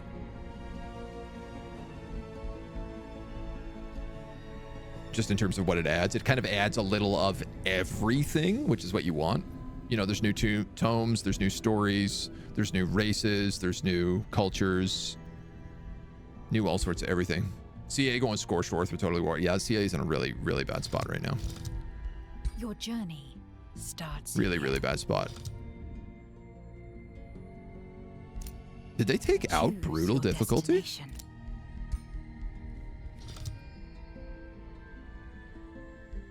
Choose your destination.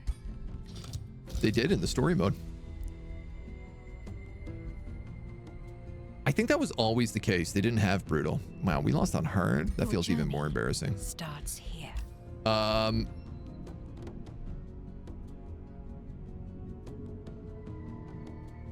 They didn't save. Yes, they did. Oh, thank God.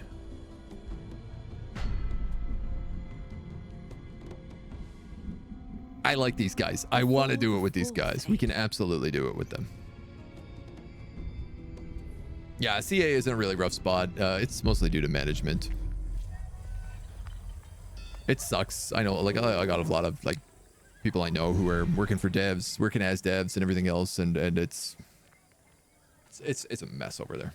And I don't think it's going to get better. I honestly think CA is going to collapse.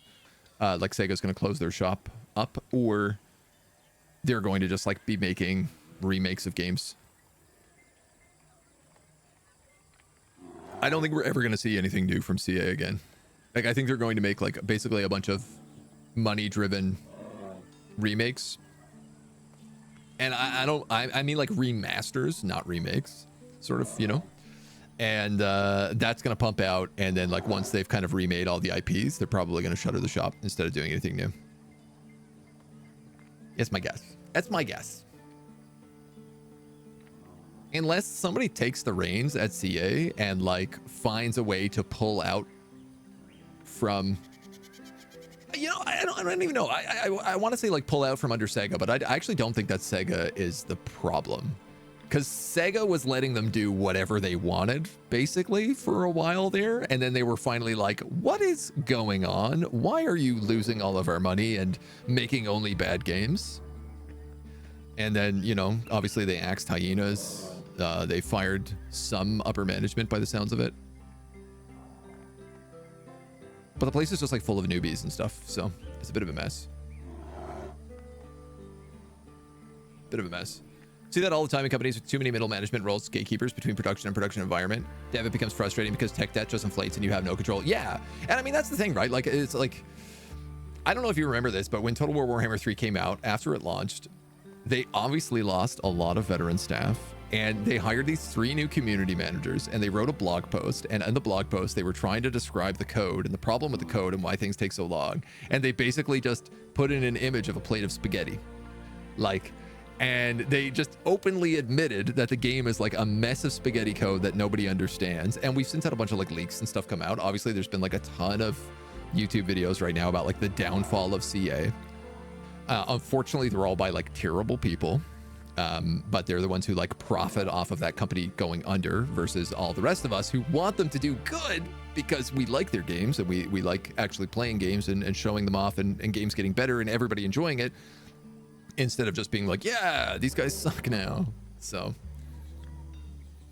but yeah, they're on like old engines and they're not willing to put, unfortunately, instead of putting all the money out that they made on Total War Warhammer into making a new Total War engine, they put it into making Hyenas. If they put all that money into a new Total War engine, they would have been fine. Then they could have solved all of the problems, but they're idiots. The people who made those decisions are idiots. So, remaster they did was not very good. Yeah, the Rome remaster was, I mean, it was a good remaster, but it's just like you play that game compared to old, like current Total Wars, and you're like, oh, this is unbearable. So, Warhammer 3 with the IE could have been so much good. Yeah. I mean, I always say, like, I don't know who they made the Realms of Chaos mode for. That's not the game anybody wanted. We all just wanted Immortal Empires. And they gave us this, like, DLC mode instead. If they had switched it and made Immortal Empires that launched and then the DLC, and, like, later, instead of Immortal Empires coming later, that Rifts mode came later, everyone would have loved it. Everyone would have been like 1 or 2 rounds of Rift mode. No problem. I like it. Let's go back to Immortal Empires. Good DLC, good money, good, et cetera, et cetera. And they were told all this, right? Like people within the company and all of their creators told them all this and they just didn't listen. So problem is management is a solution is to fire them, but managers won't fire themselves. Yeah. So I don't know. I'm happy Sega's hammer came down, quite frankly. It sucks. A lot of people have lost their jobs, but like, what the hell were they doing? Right? Like a lot of kind of innocent people lost their jobs. And I'm really sorry about that. A lot of some of the managers lost their jobs and I'm like, not sorry about that. Frankly, I think those people have been whiffing it for a long time and should have been fired a long time ago. From they had 2 more remastered games in progress. I don't know. They've canceled a lot of it. Apparently the new, the 3 Kingdoms sequel has been like canceled. Sega might not be the main part of the problem, but they're really not helping to fix it much. So bad. They feel bad for those 3 community managers. A real bad situation to be in. Yeah. I mean, I've known a lot of the community managers and stuff over the last couple of years. I follow a lot of the people who have left, like Simone and Grace. And, like it's man, it's just so clear the problems. Like when you've been following it for a long time, you're like, nobody's having a good time. Nobody's talking to each other over there. All the departments are really separated. Meaning, what game were we talking about? Total War. Took all the Total War money, decided to make an Apex Legends game, ship sailed, stopped making Total War content. Yeah. Problem was always the same. When they work each spring, we dedicate 20% to tech deck. Created bugs before. I've never waited months to fix them. Yeah, I mean, a lot of the problems they said were like, this is because of the engine and we can't fix things because of the engine. And they can't like replicate the bugs. And their QA department apparently is like There's no, I was told there was no automated testing at CA, which is like what a lot of time is saved on in QA. So QA has to do all the automated testing manually, so they can't actually do QA, which is what like kind of the creator program does. If I'm going to be completely honest, we've done QA for them for years. So anyway, it's a shame. It's a shame. ROC is a waste of resources. I don't think it's a waste of resources. I think I like the Realm of Chaos mode. I think the first time you played Realm of Chaos, it was fun, depending on what race you played, because some of them weren't as balanced as others. But like my first time playing Realm of Chaos, I was like, this is dope. I love this. This is really cool. Then the second time I was like, oh, I'm starting to see the problems here. I'm starting to find issues that are like difficult and like badly balanced and like poor design decisions more than anything else. I think I got lucky a little on my first playthrough as well. And then my third playthrough, I was like, this is insufferable. I can't play this ever again. So like, I don't know. First or second playthrough is good. It's good for a DLC pack. It wasn't good for the main game. So anyway, that's my Total War rant. Let's try this again.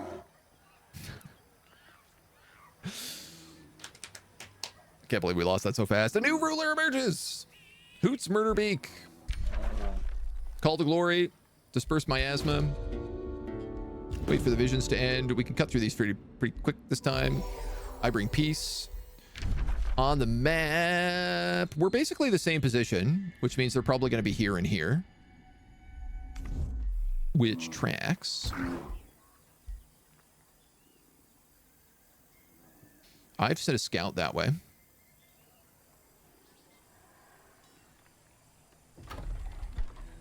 Let's start by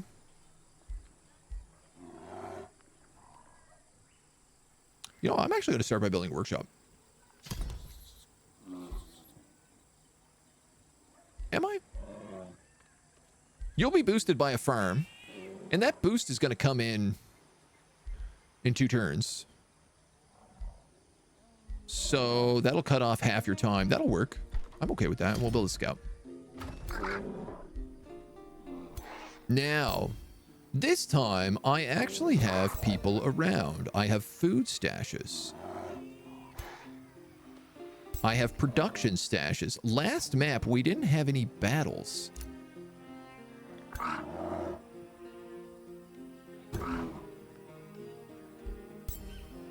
That's a chest containing an item. I'm actually going to pick that up. Unfortunately, it's not that good. I'm going to move this scout here. I'm going to attack this guy. And I'm going to do this for a very simple reason. Because if I get food right away, I might be able to build that farm immediately.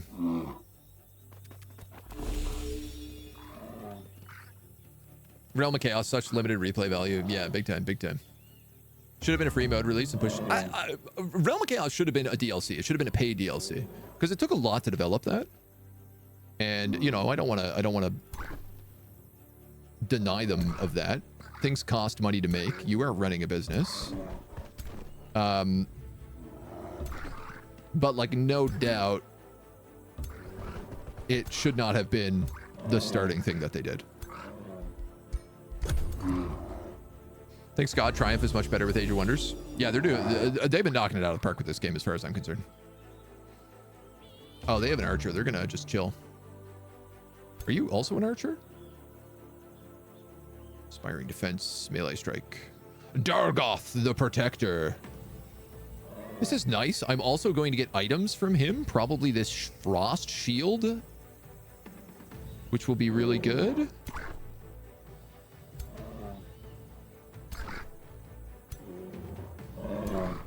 Can't really get everybody up.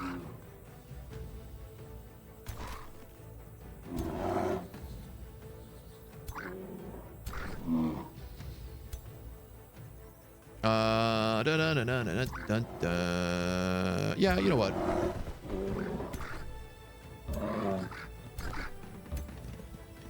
Zone of control is going to stop these guys from being able to move in any further, so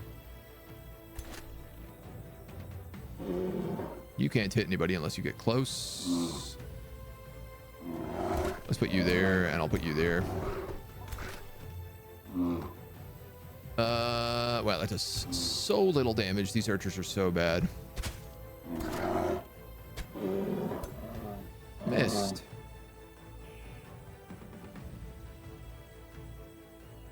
Meow, meow, meow.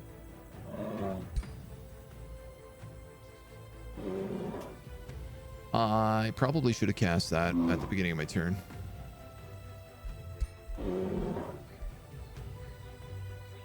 Units will be weakened. Deals passing through or ending their turn on this hex.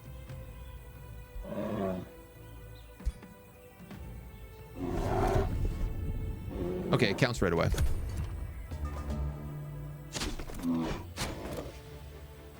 He's flanked.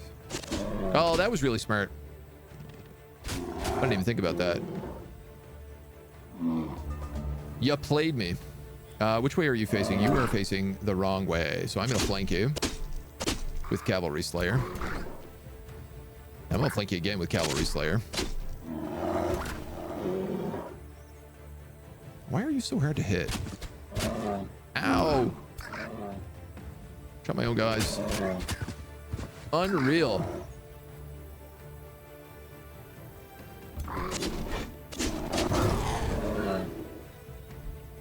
That is not great. I'm gonna take a ton of damage here. I'm dead.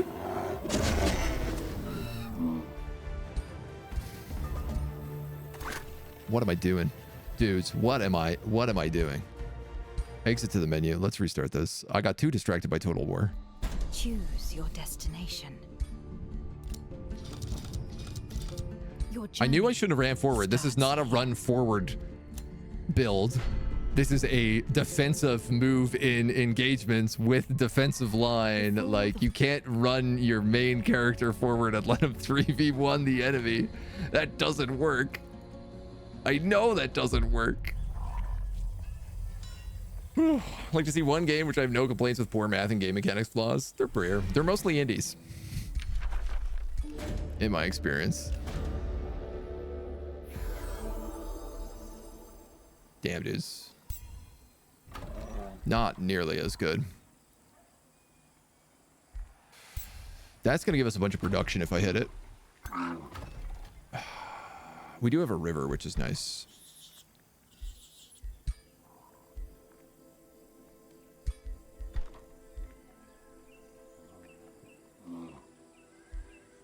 All right, well, if we're going production off the top, I think I'm going to do that.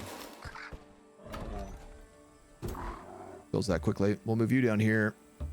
Grab that mana and keep searching. We'll set you up with a scout. We'll pick up the Afflictor right away. That's at least good. We are... same section of the map. There's an infestation that way, so let's go, like, on the road. You know what's nice about Age of Wonders? Know exactly how far you can move in a turn and not knowing your movement bar abruptly ending? Yes. Dude, I've complained a million times about that movement bar. What is that? Beast.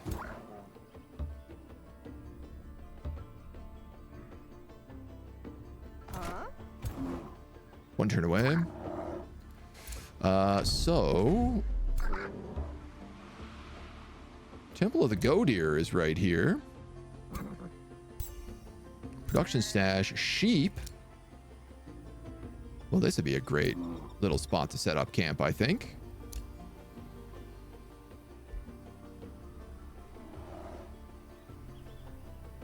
Maybe one more.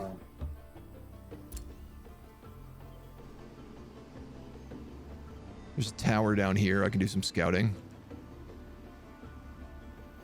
Looks like a tree. Big tree down that way. 1, 2. Yeah, we'll build it one more down.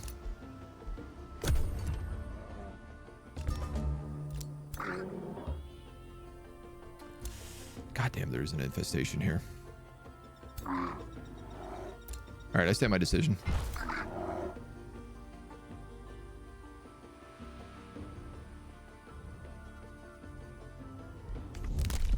This is a long ways away unlocking, but that's okay.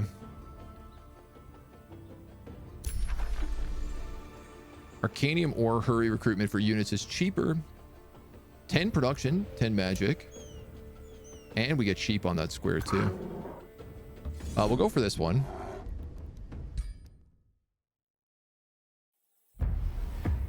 shock unicorn into low-level fighters. Zealots, I think? Yeah.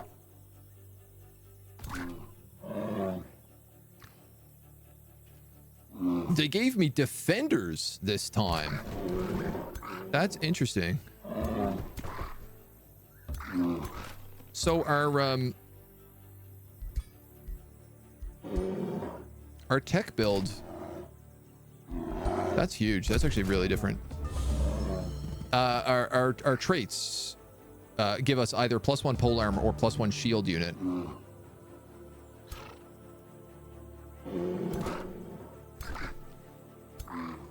Now, I am going to move up on this one because he's a shock unit and he's at maximum range. So if he hits me, he's going to hit me for max damage.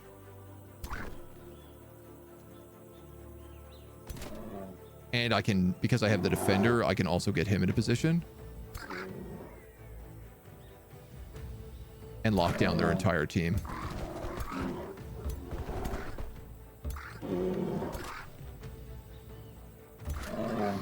It ain't perfect, but it works. Do I want to strengthen all of you? I probably should have done that before I shot that arrow, but why not?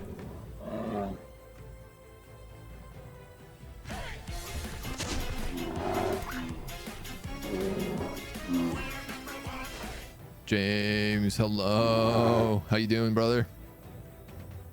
Thank you for 31 months. Big tasty. Resists the bleeding.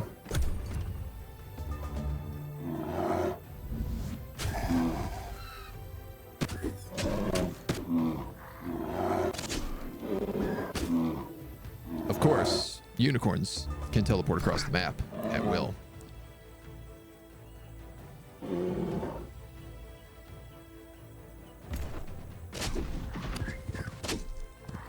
The good news is it was only my archer, who we're going to replace anyway with our poison guys. You're doing fine damage here. Same with you. And we get first strike here, and I think his teleport's on cooldown. Yeah, so he basically has to attack him. He's going to get retaliated for a fair bit of damage.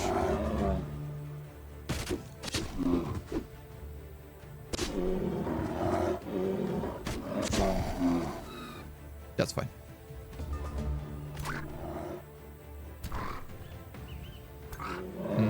You can kill him one hit without getting retaliated. You get first strike, so I'll let you go and deal with him. Okay. It's not a huge loss. It's not great. Could have been better, but I'll still take it. That production did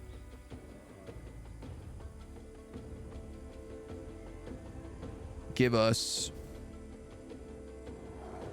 I think it just stacked actually. We're going to attract a population, grab some sheep. We're going to attract more population. Take this iron deposit. We're going to attract more population and get this gold vein. This gives us a good little start here. It's also 2 rivers. It's unfortunately not 3, but I can turn this square into the special farm. Yeah, it doesn't connect to that, unfortunately, but 1, 2, 3, 4, 5. It'll be okay. Boost the workshop right away, too, which is good. Got you muted, but hope all is well. Still need to finish my first AOW campaign. You got to get in there. It ain't gonna finish itself, kiddo. Cartographer. Nice, we actually got a level up. Something we did not manage to do the entirety of the last campaigns. 25 food, knowledge, magic, production. Units in this army regenerate 5 hit points when in friendly and neutral territory. After winning combat, units in the army gain move points. This triggers once per world map turn. Dude, it's really hard not to make your main hero the Lord of War. Ooh, mysterious tonic. Oh, cool. He gets this as a it's like 2-turn skill.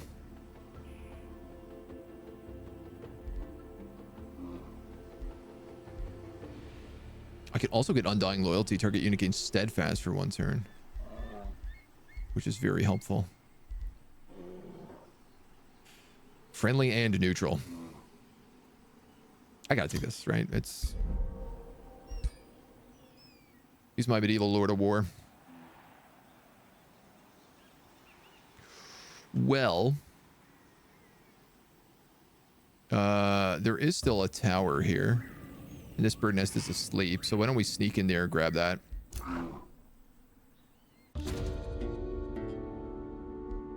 Now, I don't want her. What I'd rather her is gain 20% knowledge per turn.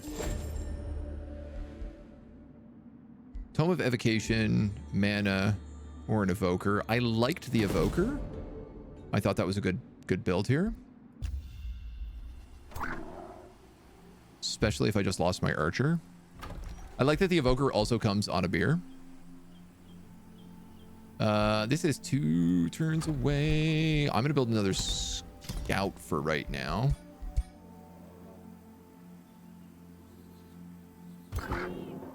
Possibly more Peasant Pikemen.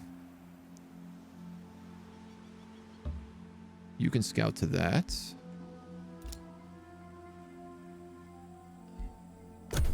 Having some early scouts is going to help us a lot.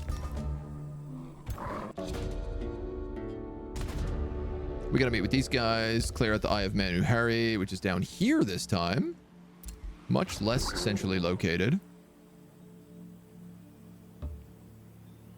You're a great bird's nest. Okay.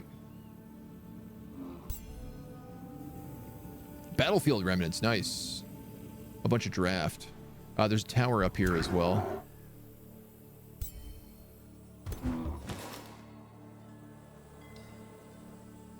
The town of Waypoint. An altar of the ancients. Production stash. What do you got for me? Gold. Yeah, I mean, I'll take it.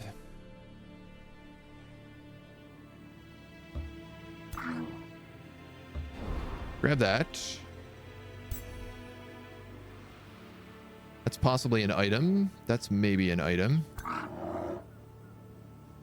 I have to think about where I want my next town.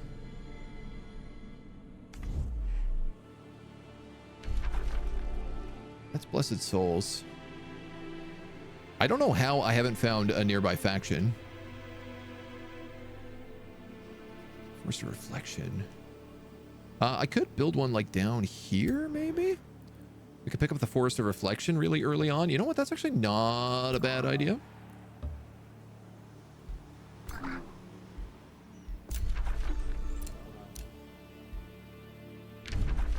That's what we'll do. If we have a base here, we can sweep this way. Probably put a base like... I mean, this is all desert, which is brutal. But I'm gonna need to occupy this Manuhari. So at least a base down there is probably going to be required.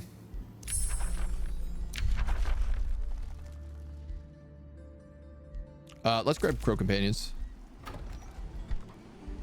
We got Afflictors coming in already, which is fantastic. We'll grab a Stonemason for the increased production so that we can build everything quickly. I cannot get into that water.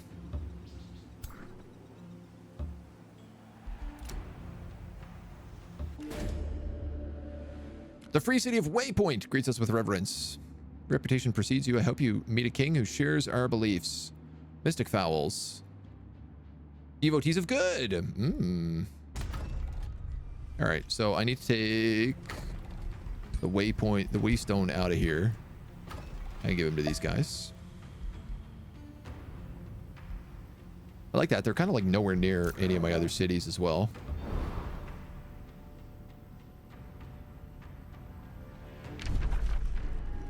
This is all Astral Sea.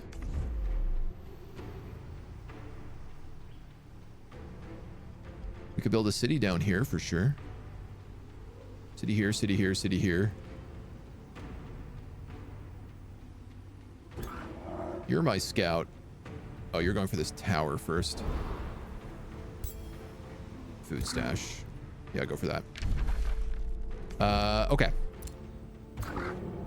If that's the case, I think I'll have this guy scout up this way.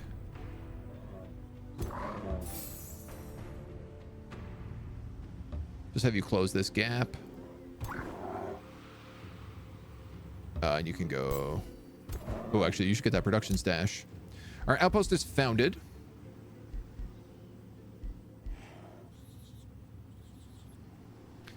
We'll give it a work camp.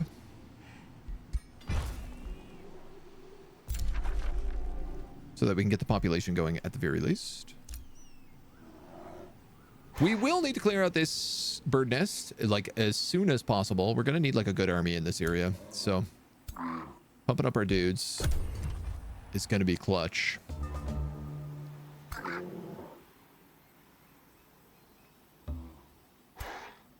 430. Maybe. There's a lot of them, but they're all really low level.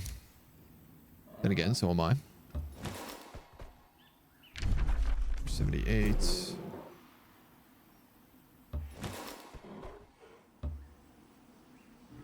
You can go that way.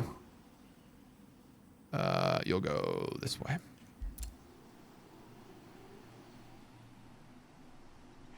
And you'll go this way, I suppose. All right, Harrington.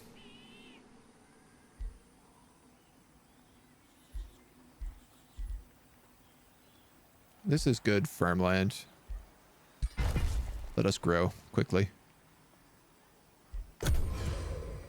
I'm really curious whether or not like the meta has changed on patches, and that like it's no longer good to just build out an insane amount of farms.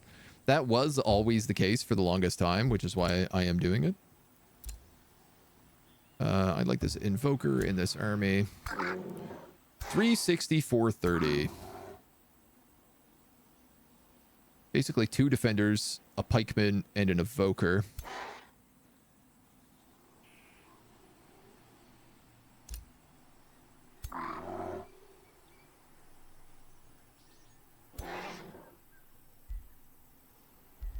These guys can all fly. Which means they can just fly past my front line and kill my evoker.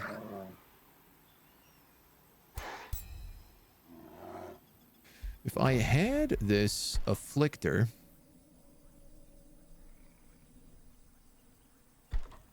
I'd feel differently.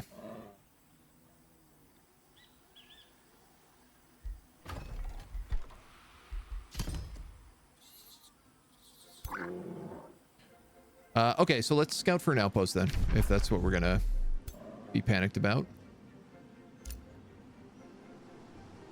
I need to clear this. It doesn't say I need to keep it.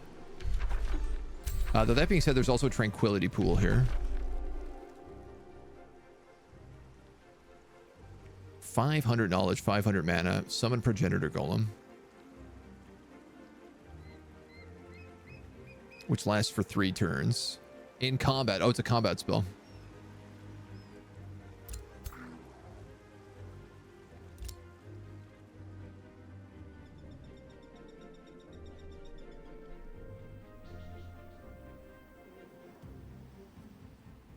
I mean, if I built here and took that, I could also get the Forest of Reflection. Quarries, foresters. There's a bit of room for farmland. Not a lot, though.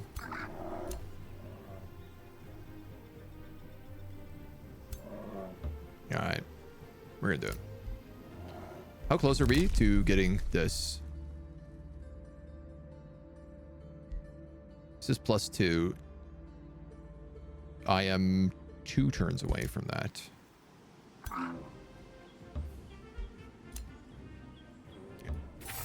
It costs 3 turns to build a workshop, so I'm worth messing around just a little bit there. Okay, you're gonna explore down towards this astral sea, this Gorgon's lair. Get that town hall going. I'm digging this music. I can't remember if this is new or not.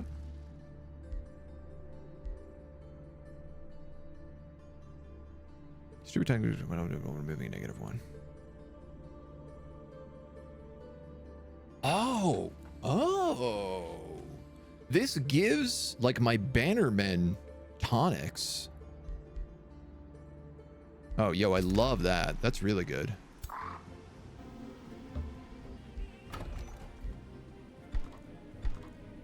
That's exceptional, in fact.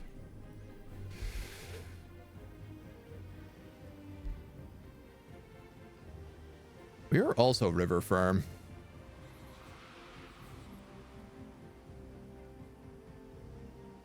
I made you that. 1, 2, 3, 4. You're not a River Farm.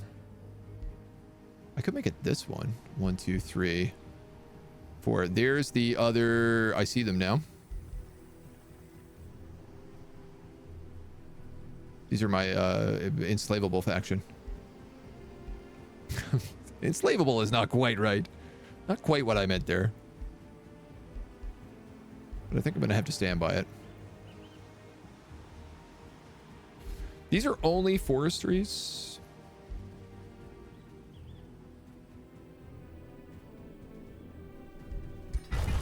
Let's pop that. And I could probably do a good forest building around it.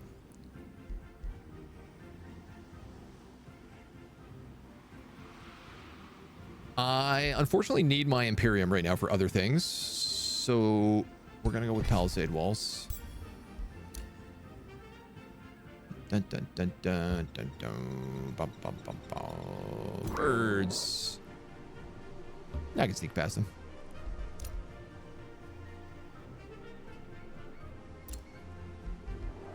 You guys want to wait like one more turn, so I'm just going to let you explore a little bit. You, I guess, are going up this way.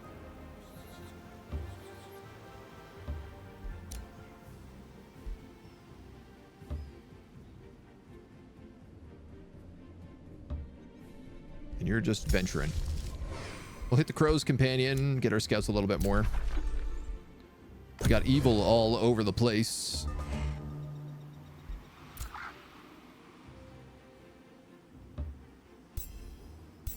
Two small creature cages here. Okay, so we could actually get a little secondary army going, depending on what they have. Scout tower here. I don't know if not meeting the other characters is actually like slowing some stuff down very favorably, in my opinion. It kind of feels like that might be the case. Can you? Spell ready to launch. Enchant. Now my birds have birds. And we can pick up cheaper outposts. And we can pick up fruitful integration.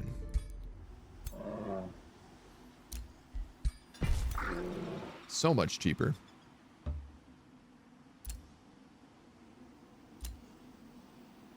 How many slots do you have, too?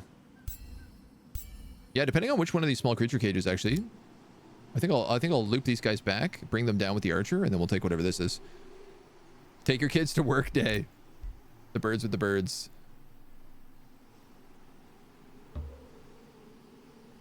That's mana, but there's for sure monsters on it, yeah.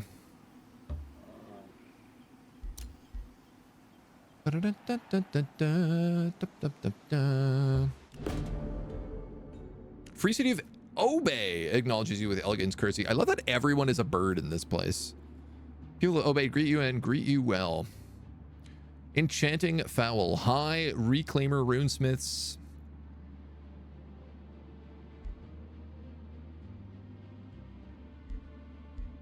Ethereal beings. Alright. So we got a guy here we can be friends with, a guy here we can be friends with, and a guy here we should be able to be friends with. We've rolled much better on random free cities on this time.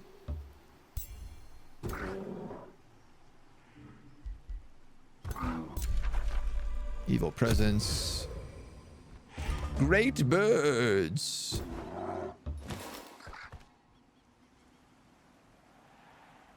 There is a tower right here. Should probably try to hit that. You're gonna get that tower, which ain't doing much. You can get that tower after. So you're gonna pick up a Gore-Tusk piglet, which does become a Gore-Tusk matriarch. Gore-Tusk piglet, you're going to pick up an Inferno puppy.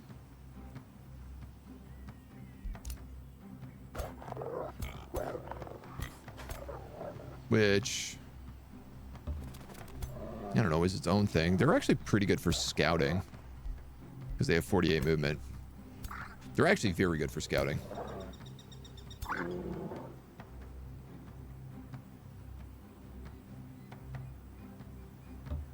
There's no reason I can't just have them follow this army, though, as well. So we'll think about that. The city of Ashesvek. Well, these guys don't look like they're nice people.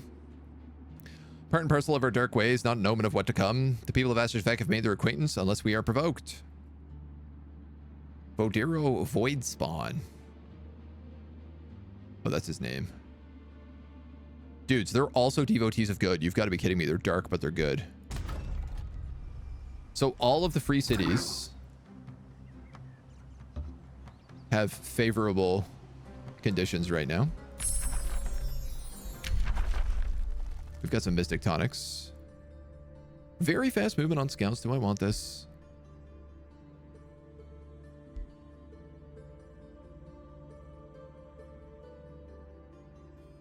I feel like I don't have a lot of unlocks here before I get my next tome, so...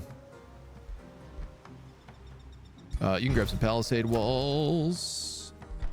You have built your town hall. Now, I did not build quarries last time, which meant I didn't have blacksmiths, which meant I couldn't really build a lot of guys, but we're doing okay in having our little army going right now.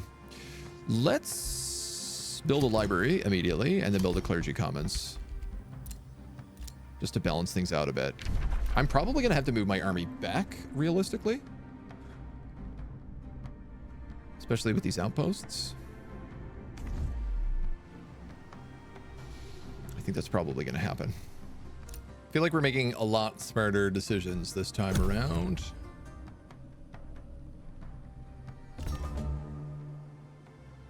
It also seems like not meeting these other people and starting their quest lines is also kind of a good idea.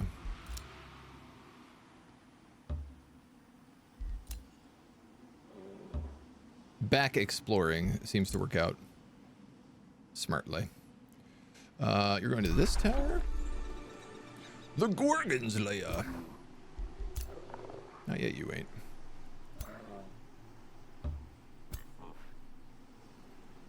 Gore-Tusk Pigley can't quite get through there.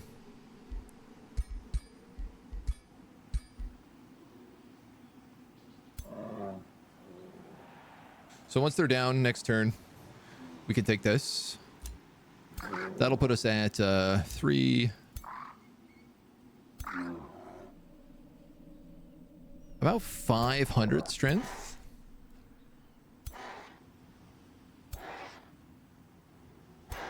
Dude, these outposts are out of control. 700, 250. I should have killed these chaplains earlier.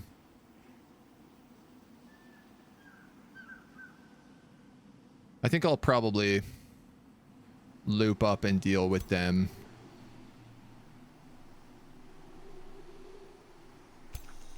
Because I suspect something like this is going to attack me. I should also try to unlock these sheep. They're a fair bit away, but...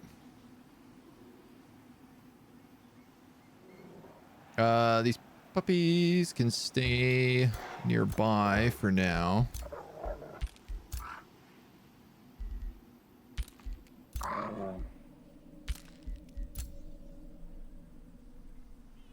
Don't love just like sitting around. And this is a second archer. So I did want to build, make sure that we were like setting up to build just a secondary army here too. Even if it's trash. I'm okay with that. You got the palisade walls. You don't need anything else, but you can expand. This is the sheep and the Archon's blood. Or the Arcanium ore, I should say.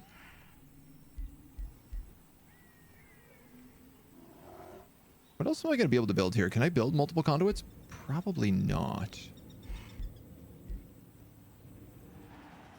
I am concerned about making sure we cut these guys off so that they can't get too badly into us. There is a river here, so actually a farm in this spot is probably my best choice.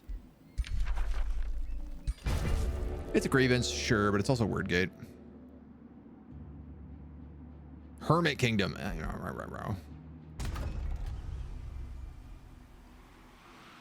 So, we have discovered 1, 2, 3, 4 free cities, all of which are willing to be friends with us. As long as we can get the Whispering Stones to get them together.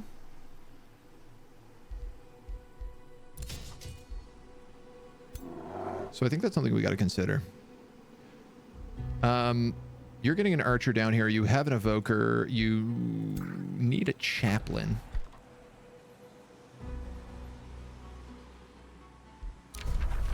But I guess you ain't getting that anytime soon. Next up, pack of loyalty. Trading is enabled. Trade gold for draft. Silver tongue fruit. Whispering stones gain +1 allegiance. 10 gold to turn though.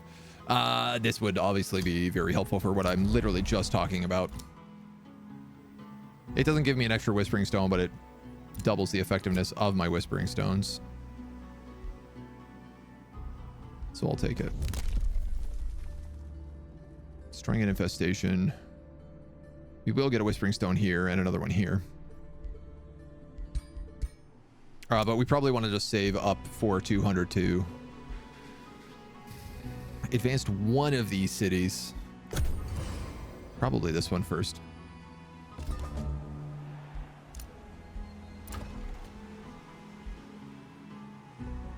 All right, we are starting to do bad on cash too.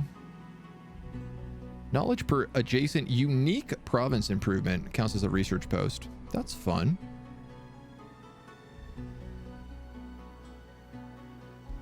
Let's get the vendor. I can't afford anybody else right now, so we're gonna live and learn off of that. That's trespass. Damn. All right. So we'll have you go there to that tower. You got that tower. This is pretty much done. That's the edge of the world there.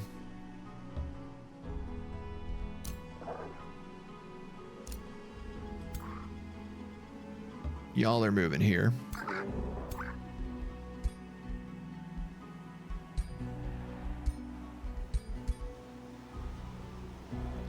I guess the pig could join me. And the archer gets left behind.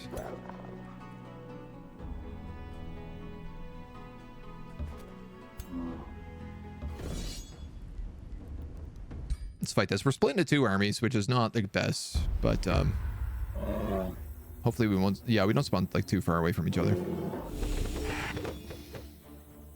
They're mostly fighters with 1 shock unit of Gortusk, which isn't too bad. We have a nice rock here as well. Let's go.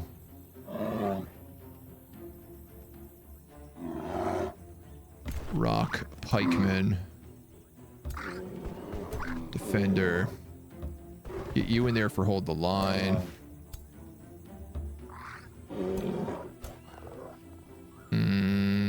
You're best there, and then we have the shock unit on the angle.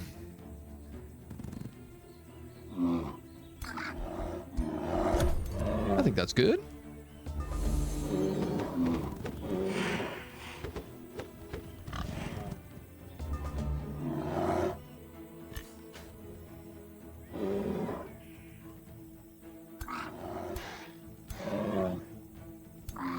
They can move in, but their shock eye can't reach me, so that actually works fine.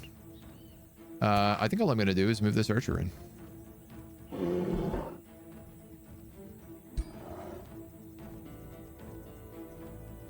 Hit him with some miasma, maybe? Any of their attacks will be afflicted with weakened. It's better if I can have that somewhere like here.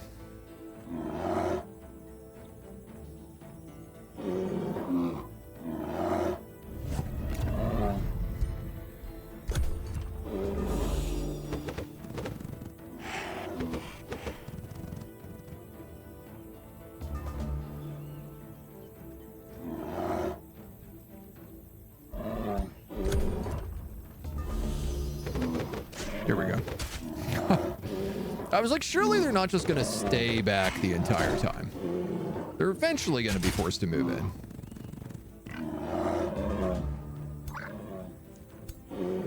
Now, you have miasma. You're already miased. You're the tier 2 unit. I can 90% you, though, for 27 damage.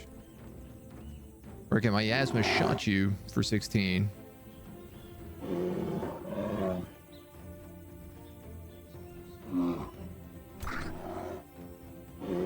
We do have a little electrifying arc here as well.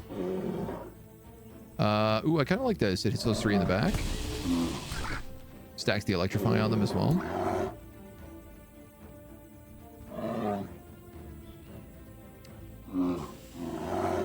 And the miasma hex is just so good.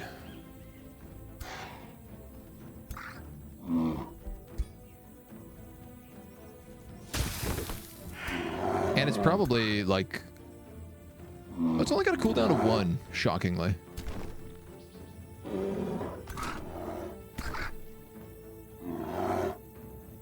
So you could hit either of these for pretty good damage. We'll go for you. Out of curiosity of what happens. And I am tempted to shield wall this.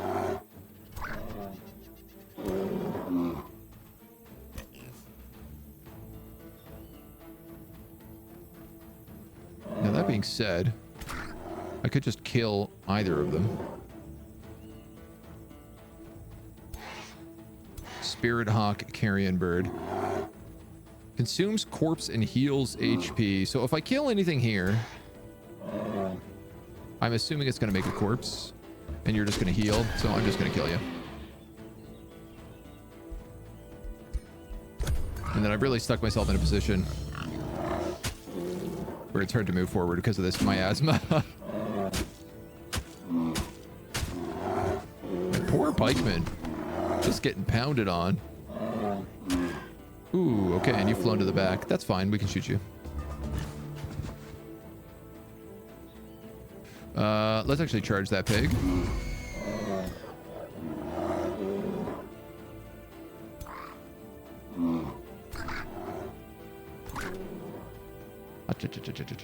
We'll kill you.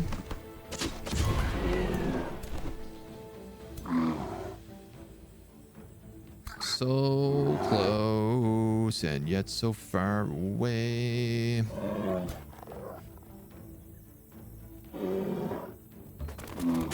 You, along with the archer, kill him. Which lets the evoker...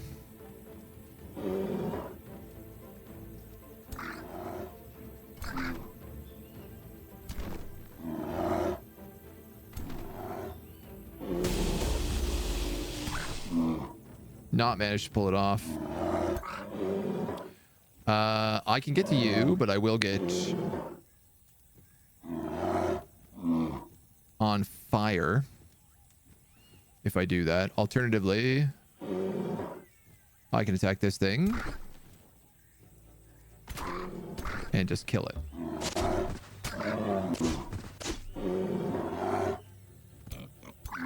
A little bit annoying. Leave the pig for an extra round. But he's got low morale, so it's not the end of the world.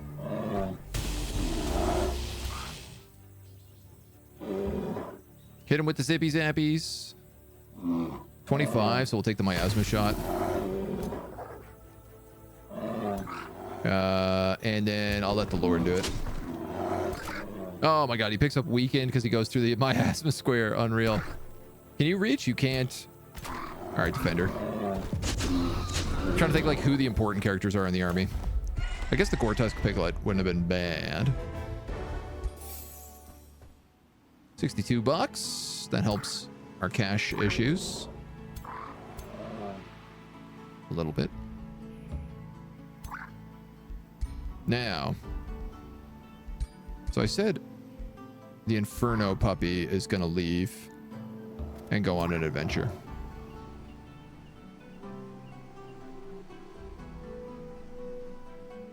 The Gortus can stay for now. I don't love it. What is your upkeep? 6 mana. 6 gold. Okay. It's gonna have to be that. Sean, thank you for the posture check. Sit myself upright. Did we get this tower?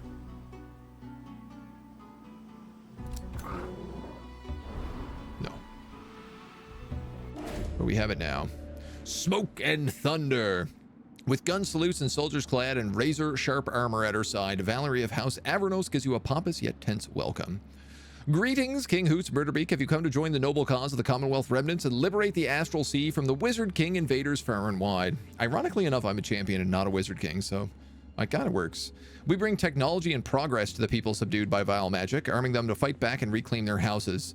It is the dawn of a new Commonwealth, a league among worlds which will bring peace and prosperity. We'll block friendly interactions with the Kazura. You speak of peace, but it is not true. You are besieging the natives of this world. Obviously, I gotta try to do this quest version. We arrived on Manuhari as refugees, scarred by the torment of shadows and famished. We hope to find rest at the astral shores. The Kazura, however, have since acted adversarial since our first contact. We tried to negotiate a permit of settlement, yet their phoenix insisted we should abandon all weapons, which we could not. Our supreme leader, Edward Portsmouth, grew impatient and hijacked the arcane artifacts to seek aid beyond Manuhari. This is when the fighting started. Oh, okay.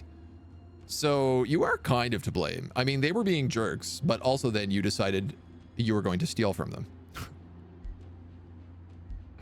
You'll endorse my plans to end this needless bloodshed. Perhaps, but first I must ask you a favor. The landship, which has become a vessel of her misery, housed a strongbox buried deep within the captain's quarters. She hands you a parchment with a technical sketch of a juggernaut. When we crashed upon Manuhari, much of the landscape scattered within the area, and we tried to scavenge what we could. The site had to be abandoned when the conflict escalated. I want you to salvage the strongbox from the broken juggernaut. Well, that shouldn't be that difficult, he says.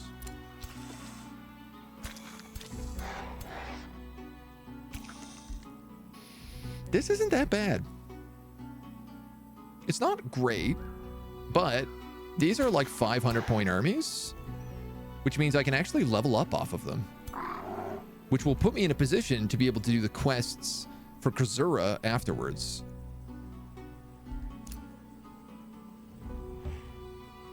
I guess what I'm saying is I can work with that.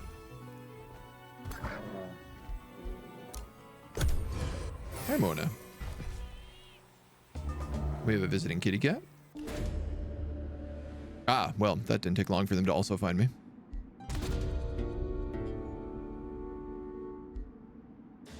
Oh, wow. Okay, so the moment I met them, they started the progenitor golem. Damn, dudes. Damn, Daniel. 66 Imperium. I kind of need the Imperium.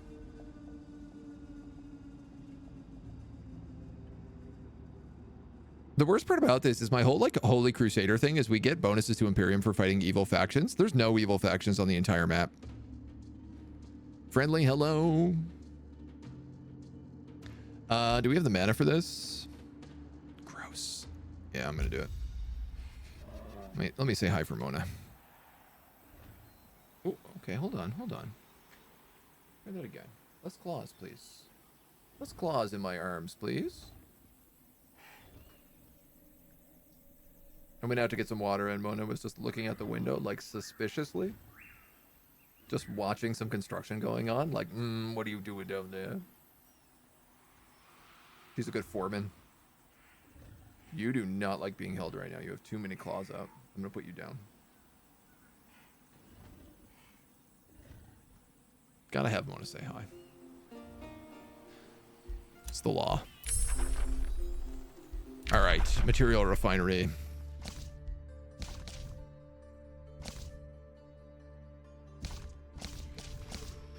We were going with the Tome of Enchantment is what we decided. On this front. Enchantment is truly a union of the world Enchantment. and the arcane, as it requires both a steady smithing hand and magical prowess. Enhance weaponry, tools of labor, and even your people to see your empire rise above any other. Seeker arrows or sundering blades? Our Just archers are making pretty sure good. she earns her share. Absolutely. She's well taken care of. We just bought her a new water fountain. Both of my cats have gotten like chin acne. We were using these like plastic water fountains, and then I realized that they were giving them chin acne. So we've switched them to a fancy metal water fountain.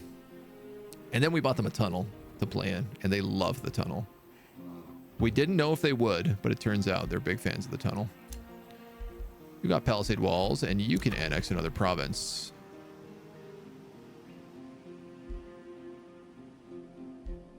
Dun, dun, dun, bum, bum, bum, bum, bum, bum. Oh, I can't build a farm here.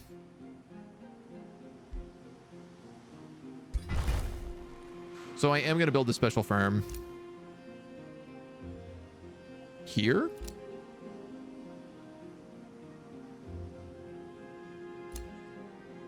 And I'm going to have to build a farm here before Wordgate takes it. Oh, that'll also put me to the Temple of Godir, which is nice. TBH, I probably should have gotten that one first. Say, Libby. You're ready for a city. Outpost. You're also ready for a city? Stone walls. Yeah, regular walls is fine.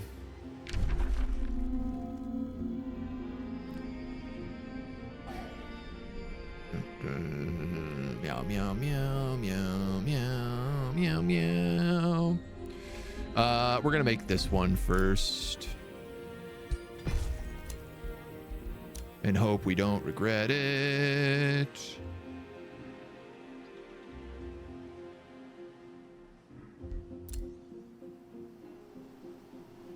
I've gotten this expansion as well, but I've not played it much since the new Genshin stuff is also here. Nice. Once I get caught up in Genshin, I'll get into AOW. Nice, nice, nice. It's really good. The patch is like massive. There's only 2 stories for the story mode. So, you know, take that for what you will with your timing. But it looks like lots of cool new combinations and cool new stuff to do. And there's like a ton of stuff to unlock in the Pantheon tree. So it gives you a bunch of excuses to keep playing a bunch of little mini campaigns. Right. 649.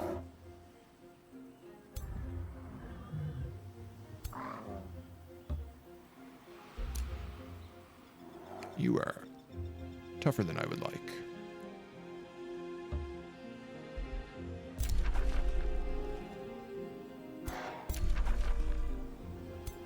These guys are on patrol. I did manage to pick up archers and a pikeman here. I do need to pick up a bannerman really badly for my main army, which is going to be all my money. But we have the vendor coming in next turn. What have we picked up for items? A crossbow, was it? Tier 2 crossbow.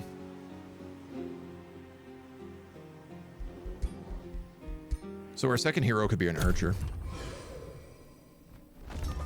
You are going to come straight for me. God damn. The new bronze golems as well. Ugh. First strike, heartless.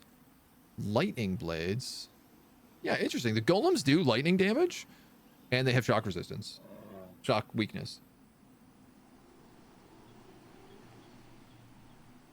And they're reinforced. Are you also reinforced? I mean, I guess we have poison arrows.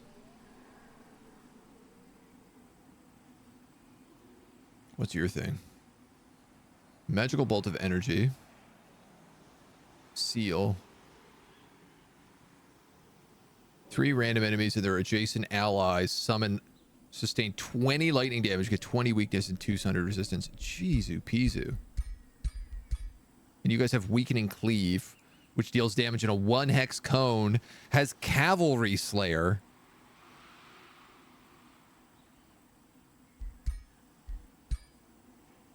And of course, we are pig people.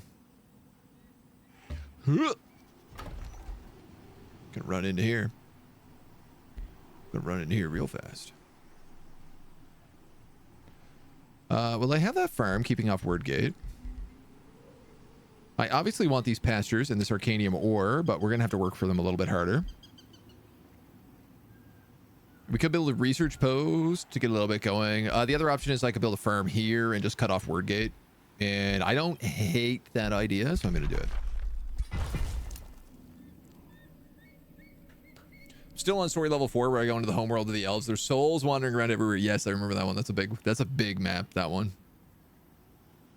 The stories don't seem to like play into each other too much. Like they're fairly separate, so you don't have to panic too much about it. Don't think poison works on them? Poison probably doesn't. But blight damage still would. Actually, I mean, look, he's got 11 status resistance, so the likelihood of getting poison on him is really low. But like the damage from miasma shot, he'll still take full damage from that, which is actually kind of nice. These guys look awesome. Look at these like pox arrows. That's rules. These guys look great. Very pleased. Rampart, you need a hero. You're holding out for a hero until the end of the night. I'm gonna give you a vendor right away because I'm actually really low on gold. Fortuna Mirage. Immovable. Sago Mirage. Xandor Void Spawn. I love this guy's armor. Elric Void Spawn. Very different looks on the two of them. What are you? You're Nature Adept, which is kind of cool. Defensive Duelist. Gains a stack of bolster defense whenever you attack. Disdain the Weak is tier 1 units. Druid, animals and plants. And you're an archer?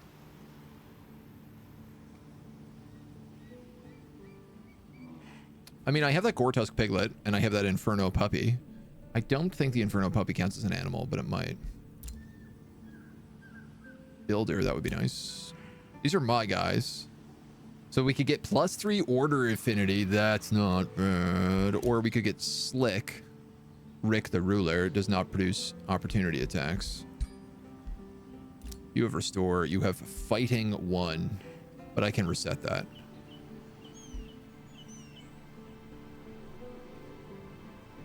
He looks like a priest. I do like it.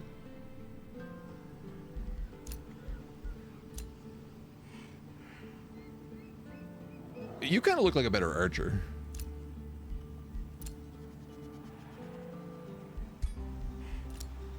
The question is whether or not I want an archer with slippery. It's kind of nice because it means you could never get caught out. How similar is this game to Total War Warhammer? Closer to Civ? It's closer to like Spellforce. It's...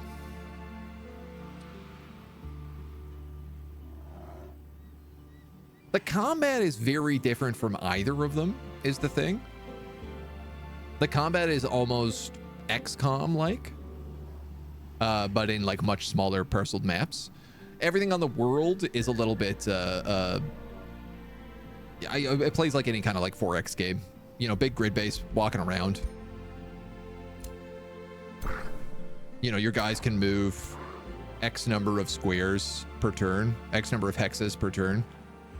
You build up armies. The armies of 6. You can have up to 3 armies in a fight. It's kind of like Total War in that regard. Looks like it should work. Order Adept would be very good for you. Yeah, I think I am going to go Order Adept because it'll get us up that tree really fast.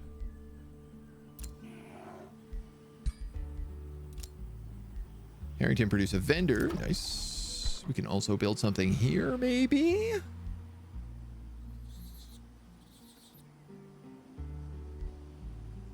Archer battlements. Grant physical ranged attacks deal 20% damage and +1 range. Magic attacks do more damage. I mean, Archer battlements isn't terrible for us, but I'm also just wondering, should I maybe just produce merchandise for a turn? So bad on cash right now. Oh man, Mona cut me. I didn't even realize this. Bleeding. Master of Magic like? Yeah, Master of Magic is another game that kind of fits the same vibe. Are you an animal? Are you... You are an animal. You're a goddamn animal.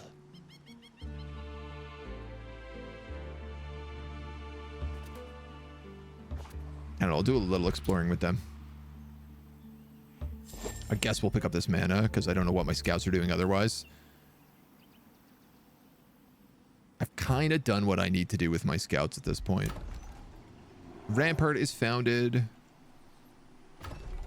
Oh, we didn't rename our towns from the first round.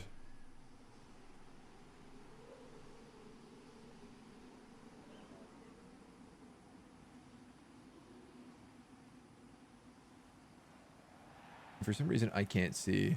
Oh, it wasn't a rename. It was just like a... I can't remember what it was. We're going to call it the Aerodrome. And the Rampart, we're going to call the Rookery. Okay, and these great birds are attacking us from the north as well. Okay, so now is the time when things start like popping off and we start getting hit by a lot of stuff. So that's fine, though. I think we can get ourselves in a position. You'd be 120 and 480 would give us 600.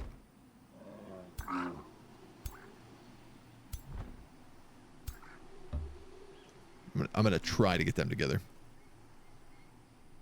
Combat is more like Humankind than Civ. I've actually never played Humankind, which is shocking to me. Based on Master Magic, yeah.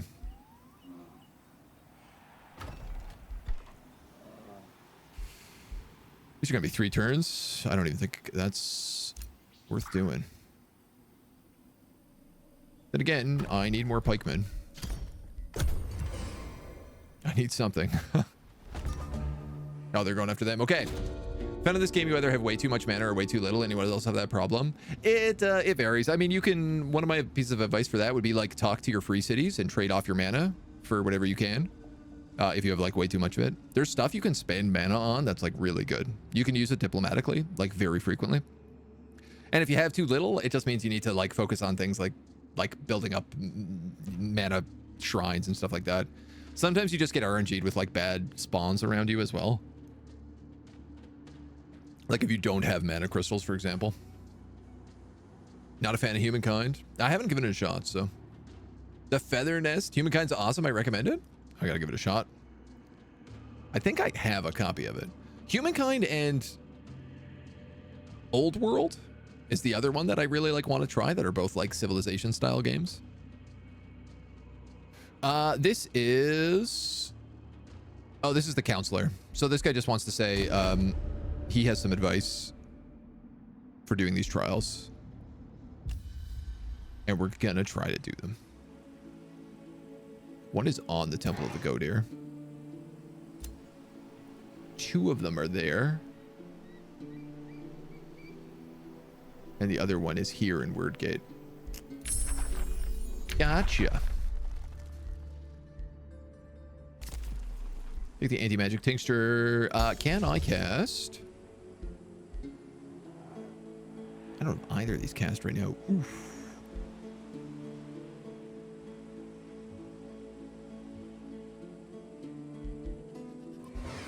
I don't technically have any support units yet, so I'm going to go with Seeker Arrows first. All right, so I can attack these guys. with the whole Gucci gang.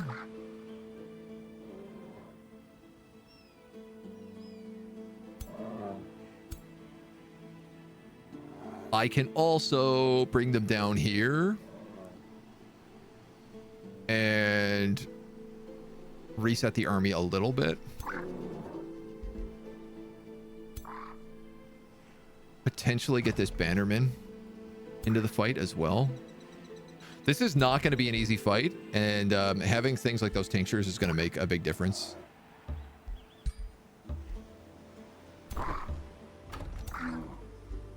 Those Gortusk piglets can go there. You're going to go here. So I have 2 archers, kind of like 2 defenders, a pikeman, and an evoker.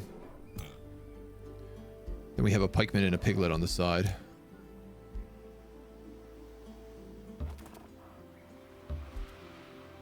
These guys are scouting.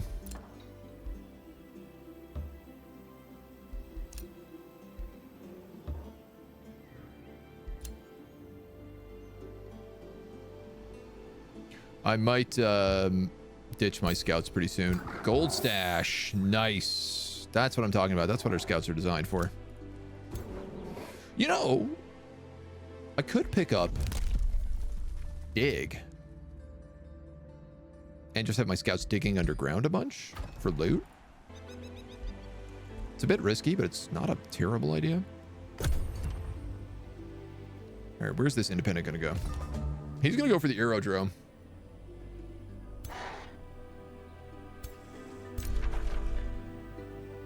These guys are also sending down an army. I don't know if that's it. I don't think it is.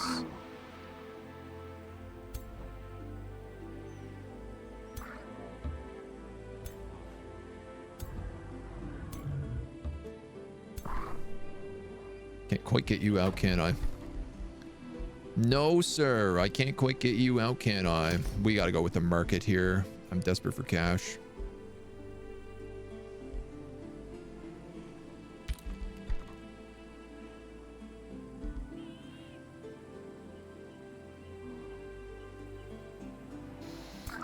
Okay, so I'm gonna swap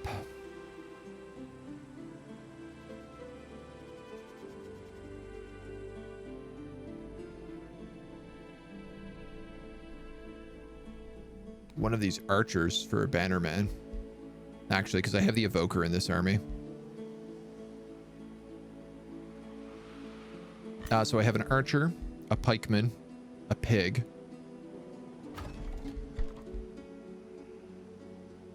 a second pikeman coming in here. Probably want a second bannerman, if that's the case.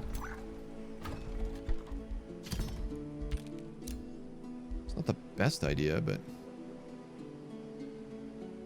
what I really want, actually, is a second hero. And at 150 bucks, I can afford one in that city.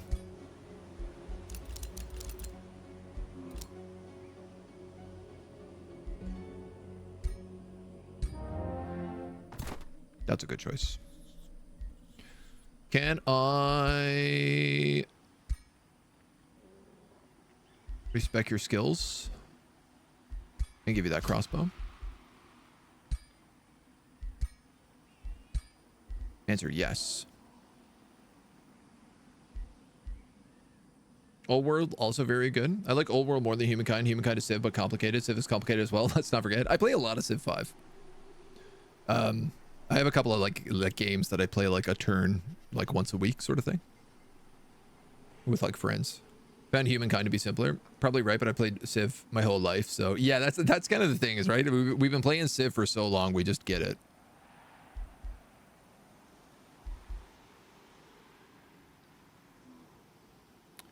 If this guy's going to take archery,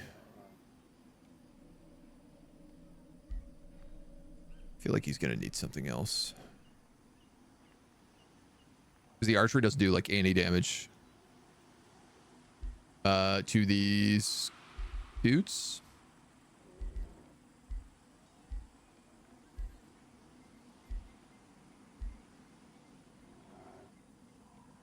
Maybe I should actually just give him Lord of Crops so our cities can grow.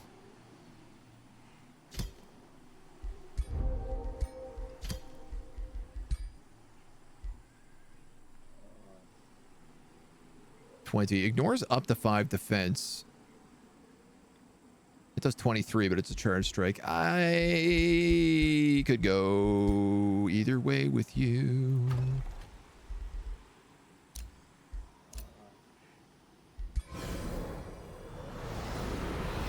At least we got the Seeker arrows ready to rock. I don't have enough mana for Mysterious Tonics, unfortunately.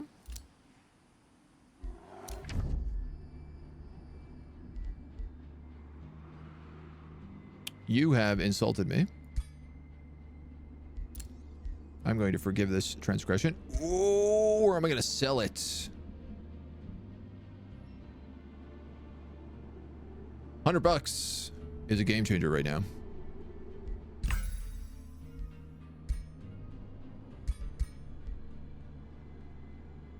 And you've declared a rivalry on me, which I can't really do anything about. You're going to put this guy in here because it's going to give you an insane population boon. Whew, man. Sucker for building wonders, so I really like Civ. You'd probably like this game. I don't know if you know, but this game is about an age of a certain type of wonder. There's lots of wonders in this game.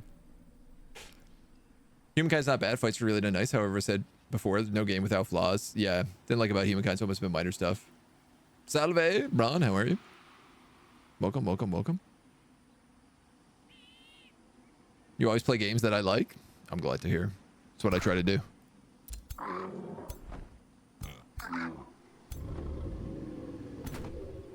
Now, I could, like, move down here, at which point it would bait this guy into attacking me. And we'd fight him with all 3 of our armies. But he's probably going to attack the aerodrome, and then we can just attack him outside the walls.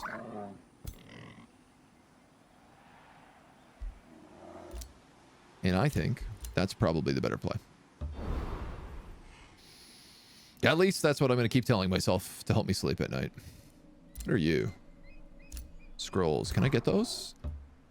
I can. You're good. You are exploring. Sage Haven. That's their capital. You're going to explore that way. You're going to stay put. You're going to... Let's go down to here. Okay.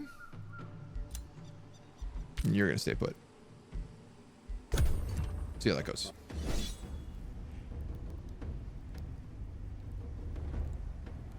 Oh no, my scout.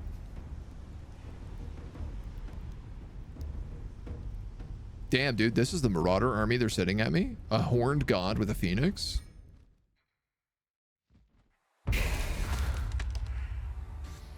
Did not like very much with scaling every age, since I didn't know if you were doing well, you could be punished even more, probably losing desired civilization. This game has a bit of a weird scaling problem where it's just like certain turns, all the monster camps get like insanely strong.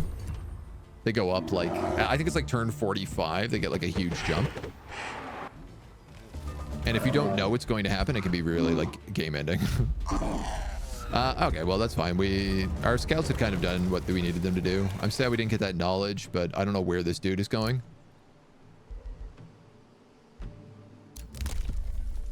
Ooh, what are you? City structures cost less gold to build. Road building. City cap. The second Whispering Stone is coming up really soon. In 2 turns. It's going to cost 125 Imperium, so I'm actually just going to hold on for that. You've got an annex.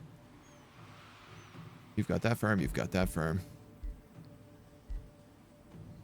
Do you just keep building farms?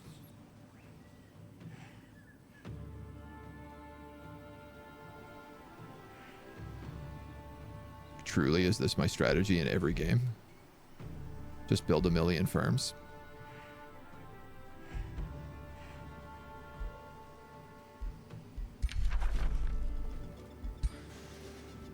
Oh, this infestation has spread into all of my territory. Yucko. And they're invading me. Double yucco. Yucco babucco. All right, well, it's time to go to war.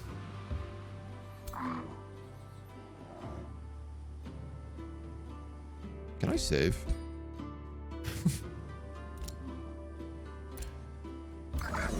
I don't just want to get like stack wiped again if this turns out to be a totally bogus fight. Very little English. I always learn a lot from the gameplay. Oh, okay. Google Translate helps you a lot. Nice. Nice. Farms are good. Farms are really good. It was always the old meta was always like just build basically nothing but farms until your city gets so big that you can build whatever you want. And as far as I know, that's still the case. 164 HP.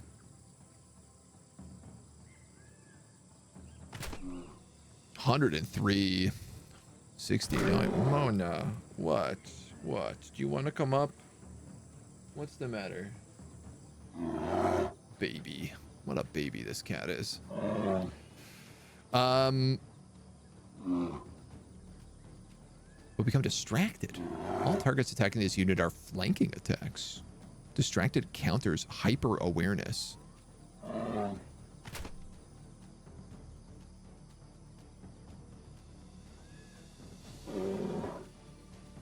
Ah, somebody asked earlier, are constructs immune to poisoning? Yes. They are also immune to distracted, which is a shame. Well, we've got a bit of a rock formation here. I think let's use it.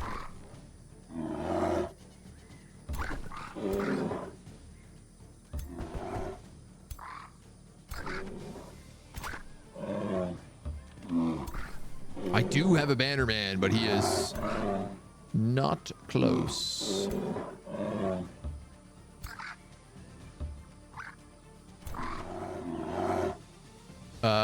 This evoker.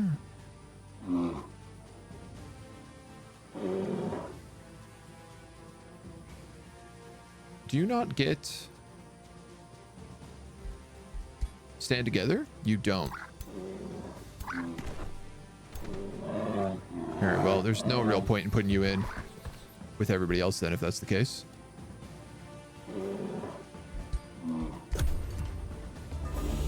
All right, babies, let's see what they do. Oh! Whoops.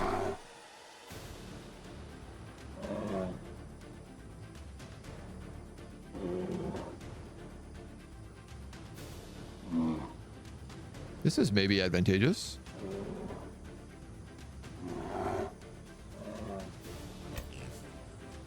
I can't believe I forgot all about these guys. They'd be really good at protecting all my archers and stuff on this side, so I'm actually gonna boogie with them.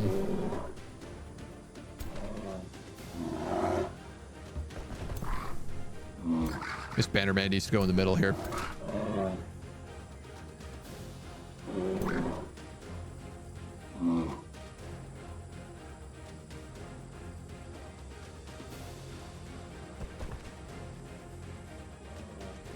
Like, I can hit them with a miasma, but it's not really going to do much for me.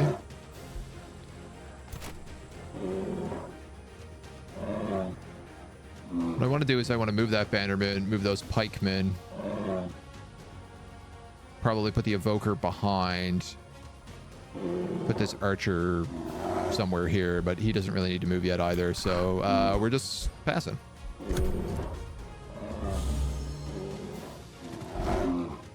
They can't decide what they're doing, and I'm extremely grateful for that, because it's going to let me start casting Bulwark Standard and stack up an insane amount of defense. Excellent. You can go there.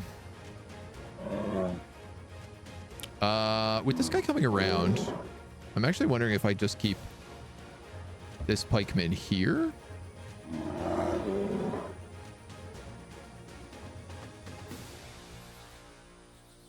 And maybe these piggies here as well for good measure.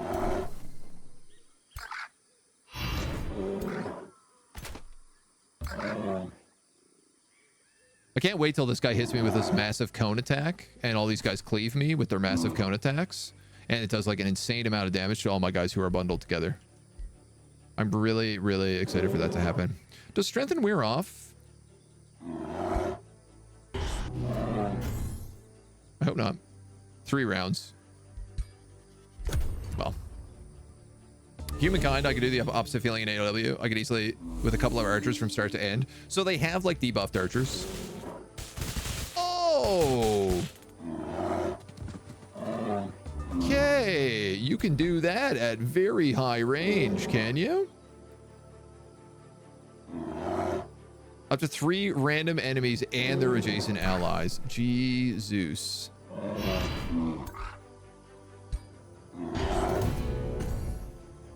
All right, I think I'm moving forward then if that's the case.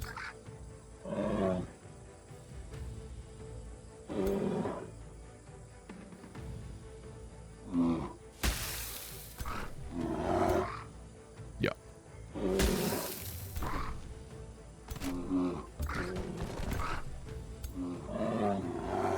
You're gonna go there. You're gonna go there, which is unreal stupid, but okay.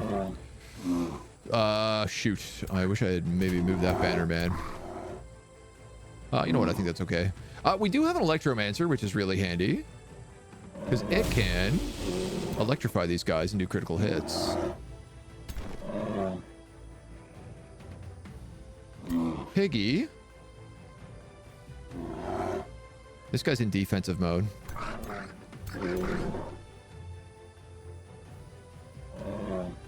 I can get behind him and do a strike.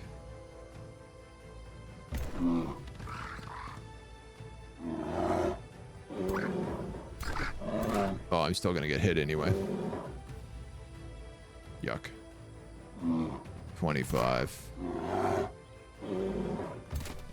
You only get 1 shot a turn, so you might as well do it here.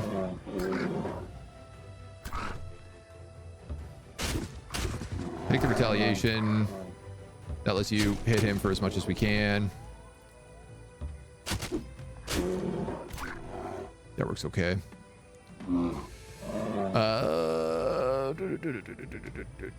Friendly units gain +3 defense. I'm worried that this guy is just going to get absolutely raffle stomped right now.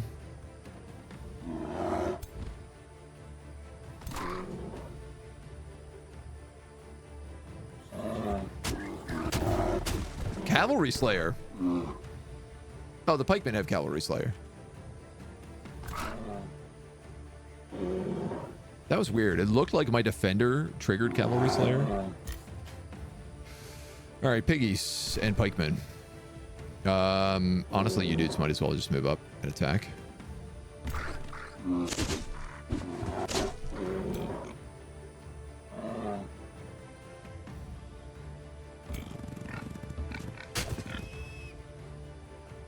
It's charge immune, so there's not too much I can do about it. All right, what do they got? He's going to come in and he's going to nuke somebody from orbit.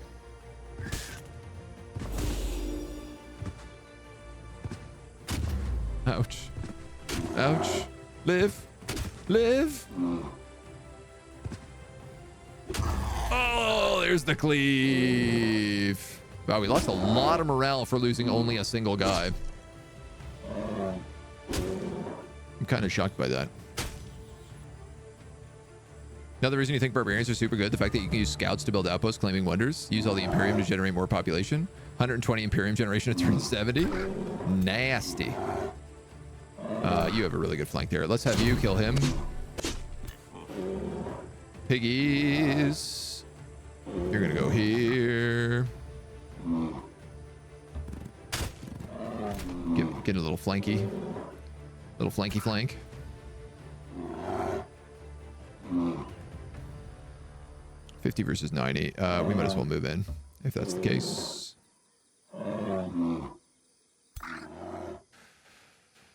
Now, you have a flank, so I'm actually going to let you get the kill on him.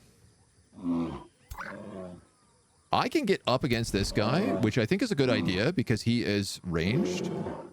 He'll probably hit me with a limited seal. but that's okay.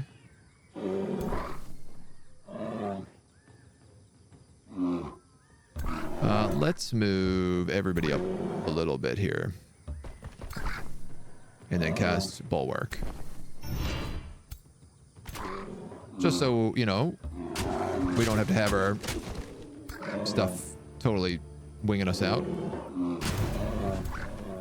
You can nuke him. Okay. I'm gonna do this. We'll see if it's a good idea or not.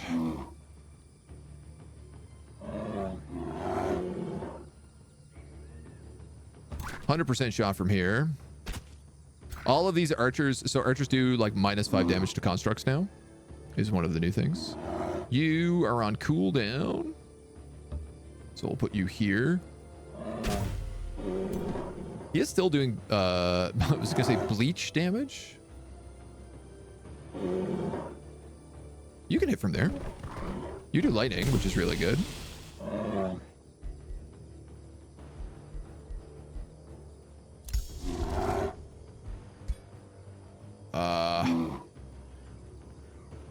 How is that morale? High. High. All right, we went from neutral back to high, so I'm not going to panic about that right now. What are you doing? You're running. Ooh. That could have been worse. That could have been significantly worse, I would argue. You can hit him with 3 lightning bolts. My biggest issue now is I have these miasma squares, and I can't get around them.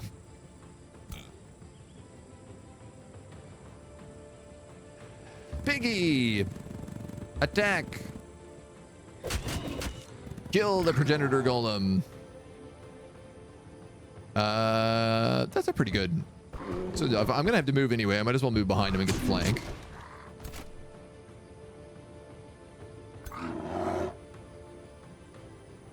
If I move you out of the way... Wait. Can I do this by going through here first?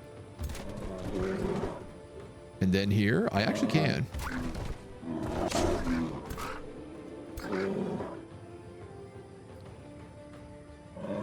Let's move you here and hit him with a miasma bolt, which will weaken him. So he deals a lot less damage, which I'm extremely grateful for. I want to keep these guys separated. I'm actually thinking about running this pikeman away,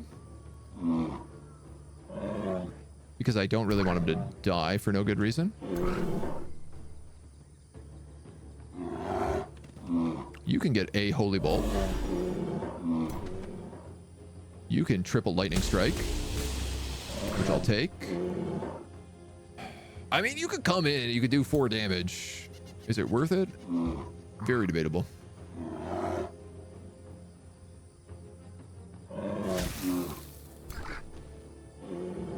These guys as well.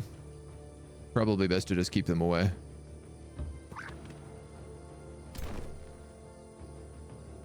Yeah, I think we're gonna do that.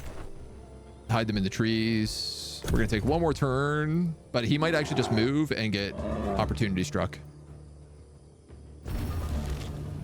Oh, in fact, he's gonna die from electrified. We lost 1 pikeman. Not bad. He was a slightly leveled up pikeman, which is a bit of a bummer. He was a veteran, but that's not too bad.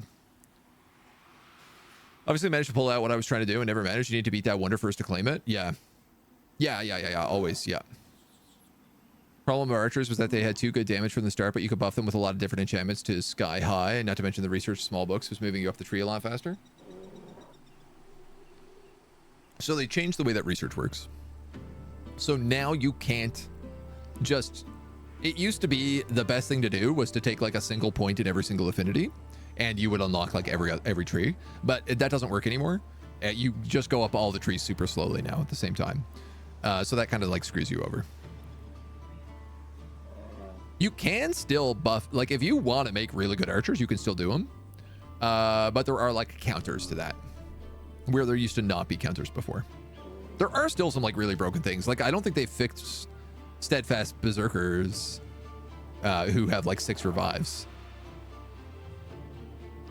Get a hero ball going, follow it with a scout or spear hero to build roads and additional outposts. Barbarians are good because you can place outposts next to wonders before your heroes show up. Outpost centers have an ability that heals and restores the movement of a single army every 3 turns. Oh yeah, with the barbs. Yeah. Yeah, I think barbarians are like a very, very, very, very, very strong. Okay, we do have an army here. Did these guys say they're attacking? No, this army said it was attacking though. Which is fine.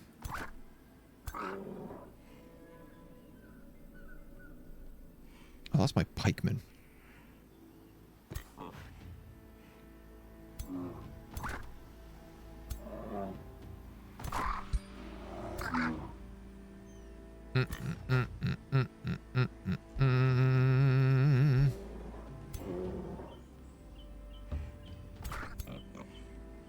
Honk honk.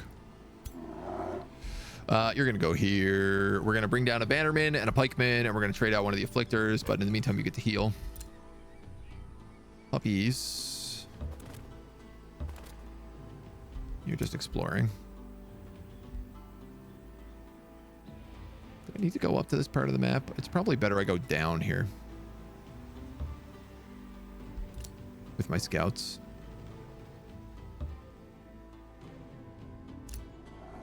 That's an outpost. Okay. Good to know. You leveled up, which is great. So I can start actually giving you things now.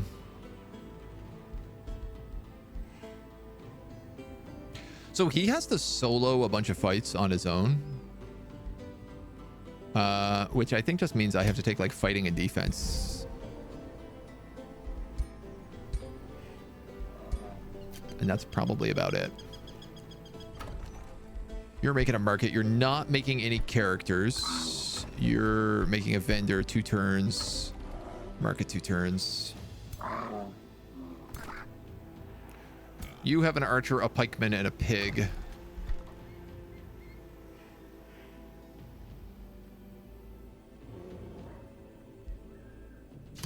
I'm gonna give them a bannerman and maybe another pikeman. I think what I'll do is I'll have these guys protect the north while these guys deal with the south for now.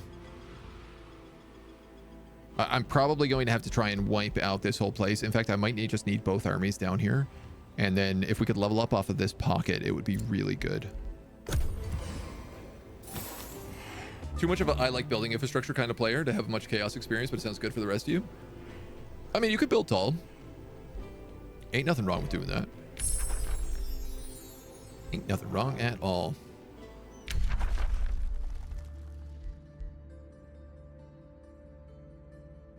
This would be good for my defenders.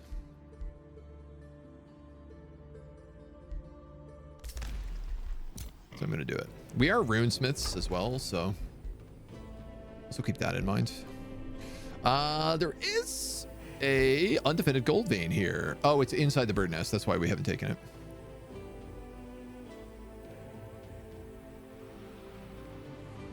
There's an altar of ancients over here. Not that I'm remotely close to being able to use it, but I think I was going with foresters in this section right now. Just trying to get them up a little bit. Okie dokie dokie dokie. Let's get you guys here. Let's get you guys here. One of them in there. We're going to take one of them in there.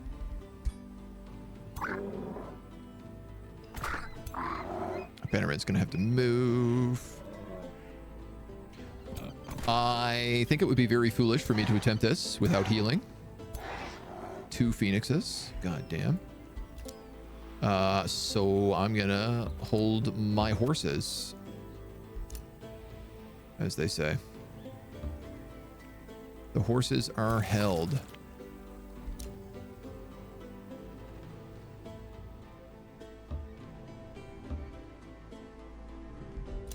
Who? What infestation is up here that's sending an invading force at me? I can't even see it. And these guys are attacking me as well. Do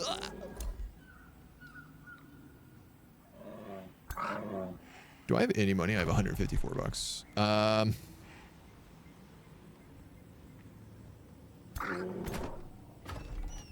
gonna make another inflictor. I don't have a second evoker, and I want like 2 ranged units in both of my armies.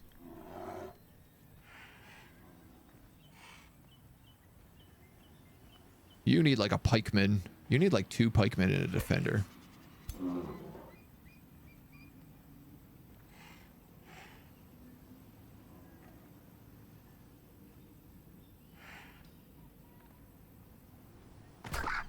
I guess he's an archer. So maybe they don't need another archer. Maybe that's not the play right now. Pikemen are just cheap and they're fast, which is kind of the main reason I'm having to go for them right now. I need mana and I don't have any. All things considered, I might try to play Age of Wonders again. I wouldn't blame you. Zandra has captured one of your claimed provinces. I had a claim on that? Yeah, that's fine. As for the archer counter, the only thing I really did not like back then was the shield. Returning some magical damage back to the source buffed archers. Did not like that. Yeah. So, I mean, if you played like magic golems, you could really screw with people with that. Okay. 857 versus 763. I'm going to have to do this. 150, 125.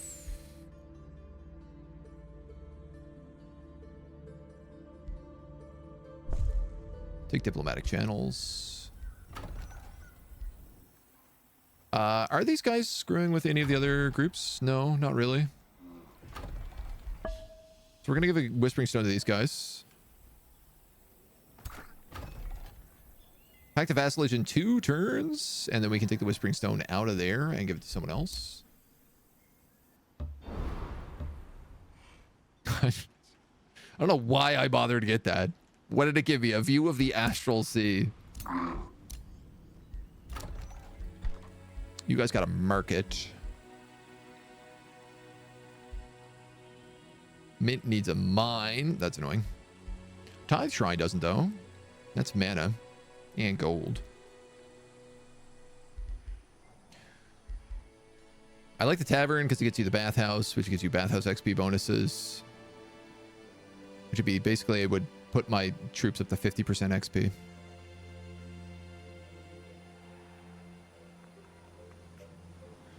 Bump, bump, bump, bump. You need quarries.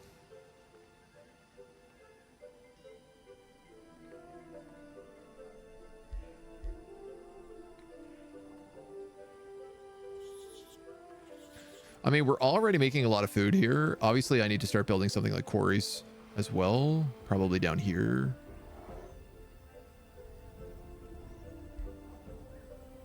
Maybe. Rune Carver Camp. 15 draft, 3 mana per adjacent quarry. Unit deployment location. Counts as a quarry. Must be built on a quarry. The Levy Camp is actually probably my best thing right now. Which I was gonna put here. That should give me +5 happiness. And plus a lot of food. 35 food.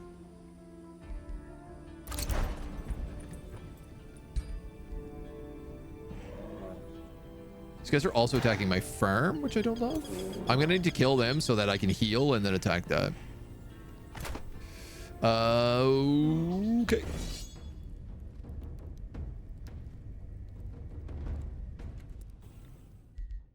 Just in case. Weird not playing on brutal that I'm allowed to do that.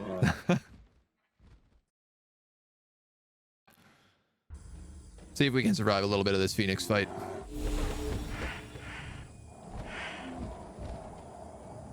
Wind barrier aura.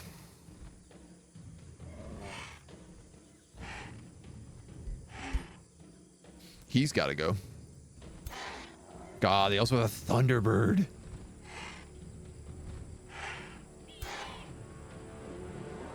Okay, we are pretty spread out again.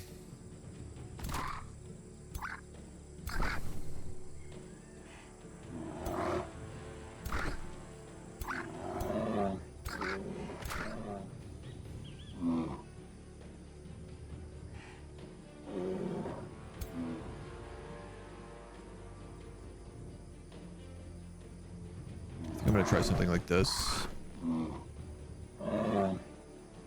That wasn't quite how I foresaw that working in my mind, to be honest.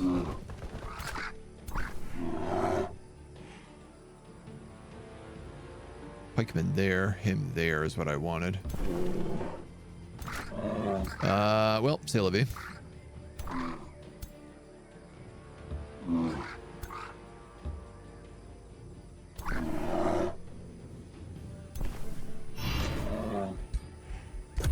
Bolster up so we can swap that out ASAP. The big thing here is I'm going to need to kill that wind barrier very fast. These phoenixes also can fly and have charge strike. And the last time we got overheated, it totally licked us.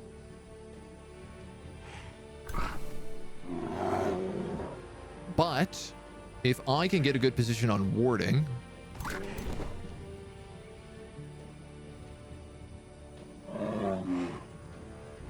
which I think I'd argue I can. If I go here, here, here, leave him there, maybe? No, I think it has to be like this.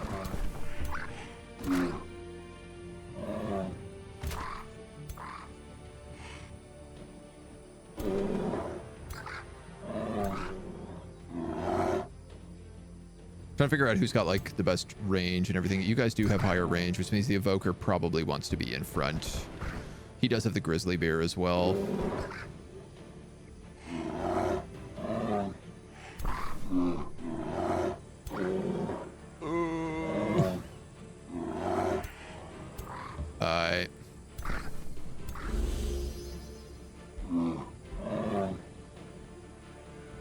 We have anti-magic tincture as well, which can dispel burning and give us status protection. They're probably going to charge me this turn and then overheat me next turn.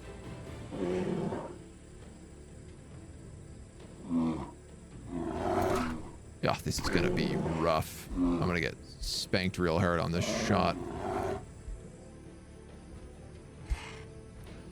Unless I do something like throw down an afflicting miasma right now to weaken them all.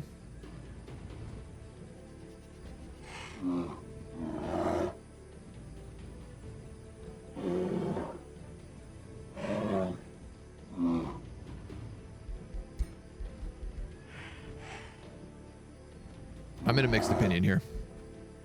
This only costs 10 and 15. 2 status protection. I'm actually going to do that. Give me the extra status protection so that we don't get hit with burning. We go into a huge shield wall. He does cast that, which we resisted. Unfortunately, they're really yeeting my entire formation into pieces. What the hell?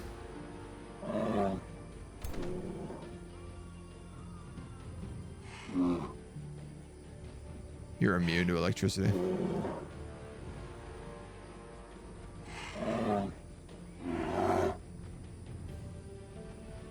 God damn, dude.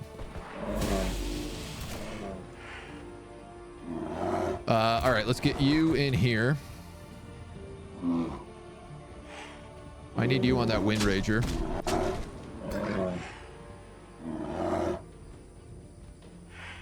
These miasma shots can still hit anybody I need to. So Why don't we at least get them weakened?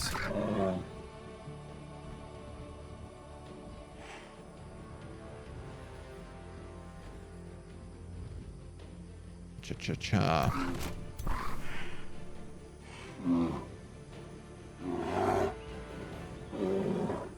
I'm going to move you here. I think I'm going to move you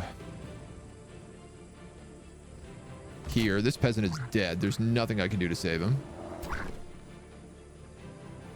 It'd be really good if I could remember all my fights, all my people in my fights.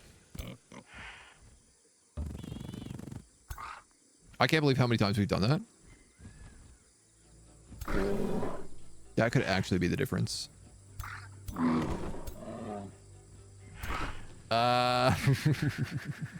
You're dead no matter what. All right, we're gonna have you heal. Give us a little bit of juice. Let you take the 85.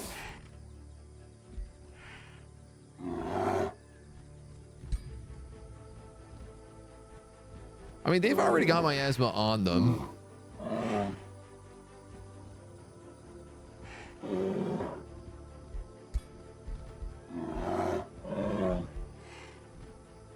You're affected by burn, you're affected by burn, you're affected by burn. So if I did this, it would cure all of that. And would also give you more of the status protection. This poor guy, man. He wasn't even facing the right way because he got blown around by so much wind.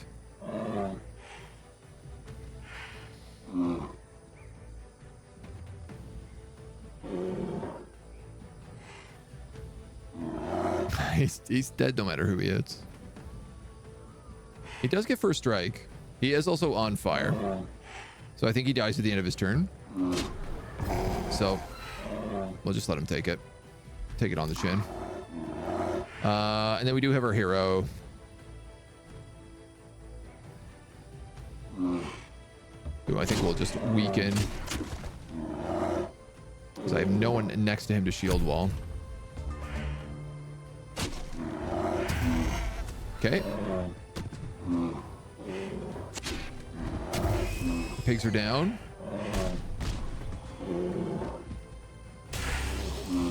The poor evoker is not yet down, but not far off.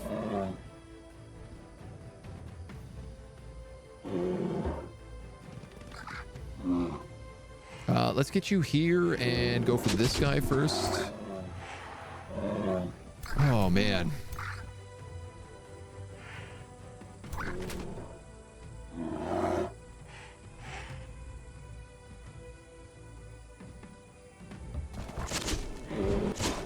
This is tough.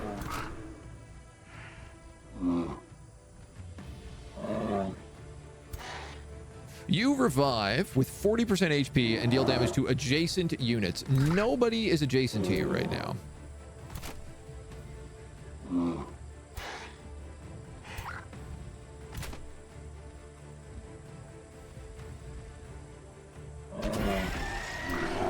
If it buys me a turn, I think that's worth it.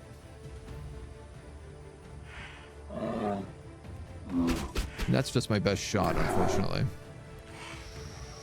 Okay.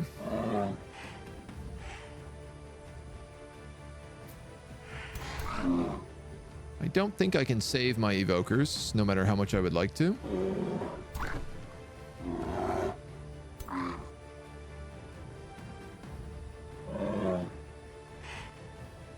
I have to go through this miasma gas if I go after him, which is really bad for me. If I go here, I'm gonna get hit by that exploding phoenix. If I go here, I can kill him. All right, we're gonna have to. Oh, good. We fumbled it. Fantastic. Let's see. +3 status, resistance.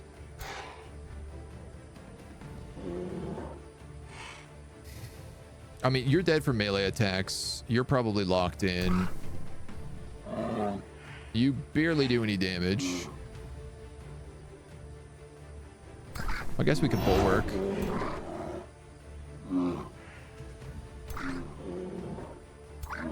I don't even... You're not even facing the right way. You're in flank. I guess if you're in defense, actually, you're not in flank, but... Alright. I'll allow it. That dude's still burning.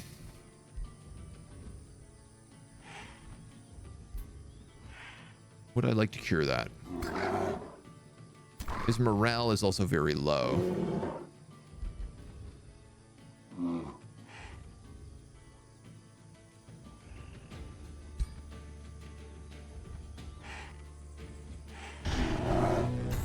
Let's maybe fix that instead. Give this guy at least some kind of attack. You kill my evoker, yeah.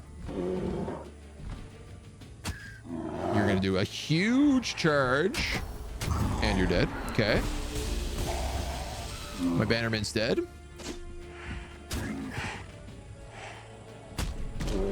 Goddamn, thank God we saved. Morale very low. I actually don't think I can win this.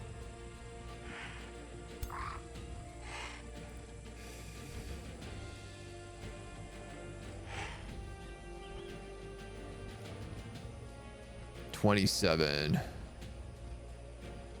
10. I mean, nice. Grazed and fumbled every shot. Perfect. Excellent. Just what I wanted to see. You are surrounded. Grazed and fumbled. Excellent.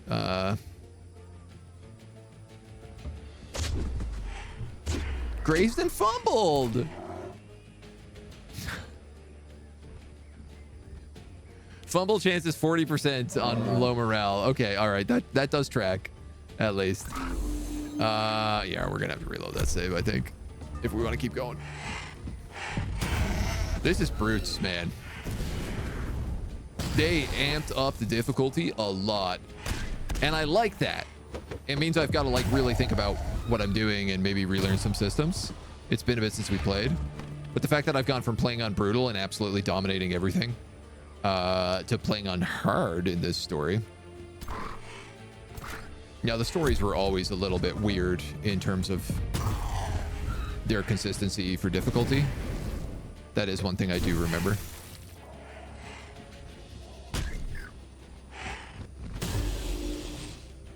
You're probably dead on the escape. No. No attack opportunity.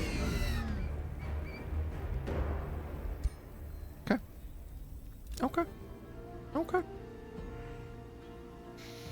And now I gotta know whether or not, is this just the difficulty, or is this just the story mode difficulty, or is this like they've actually really like amped things up? Because I remember like the fifth story mission was like the difficulty for that was like insanely high. It might also be that our build isn't really working that well. We're a physical, like, archer-based group against things that seem to be summoning mostly golems and phoenixes, which have blight resistance. So it's either we have arrow resistance or we have blight resistance. Either way, we're getting kind of spanked. Which is kind of funny that they made like the first map a hard counter to one of the potential builds that they kind of introduced. I don't mind.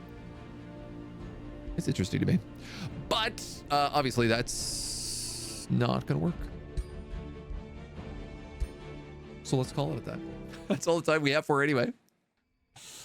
Today has been a collection of us absolutely getting stomped with Empires and Ashes. And honestly, like I'm that excites me. I'm curious about it. It puts us in a position where we get to try out some new stuff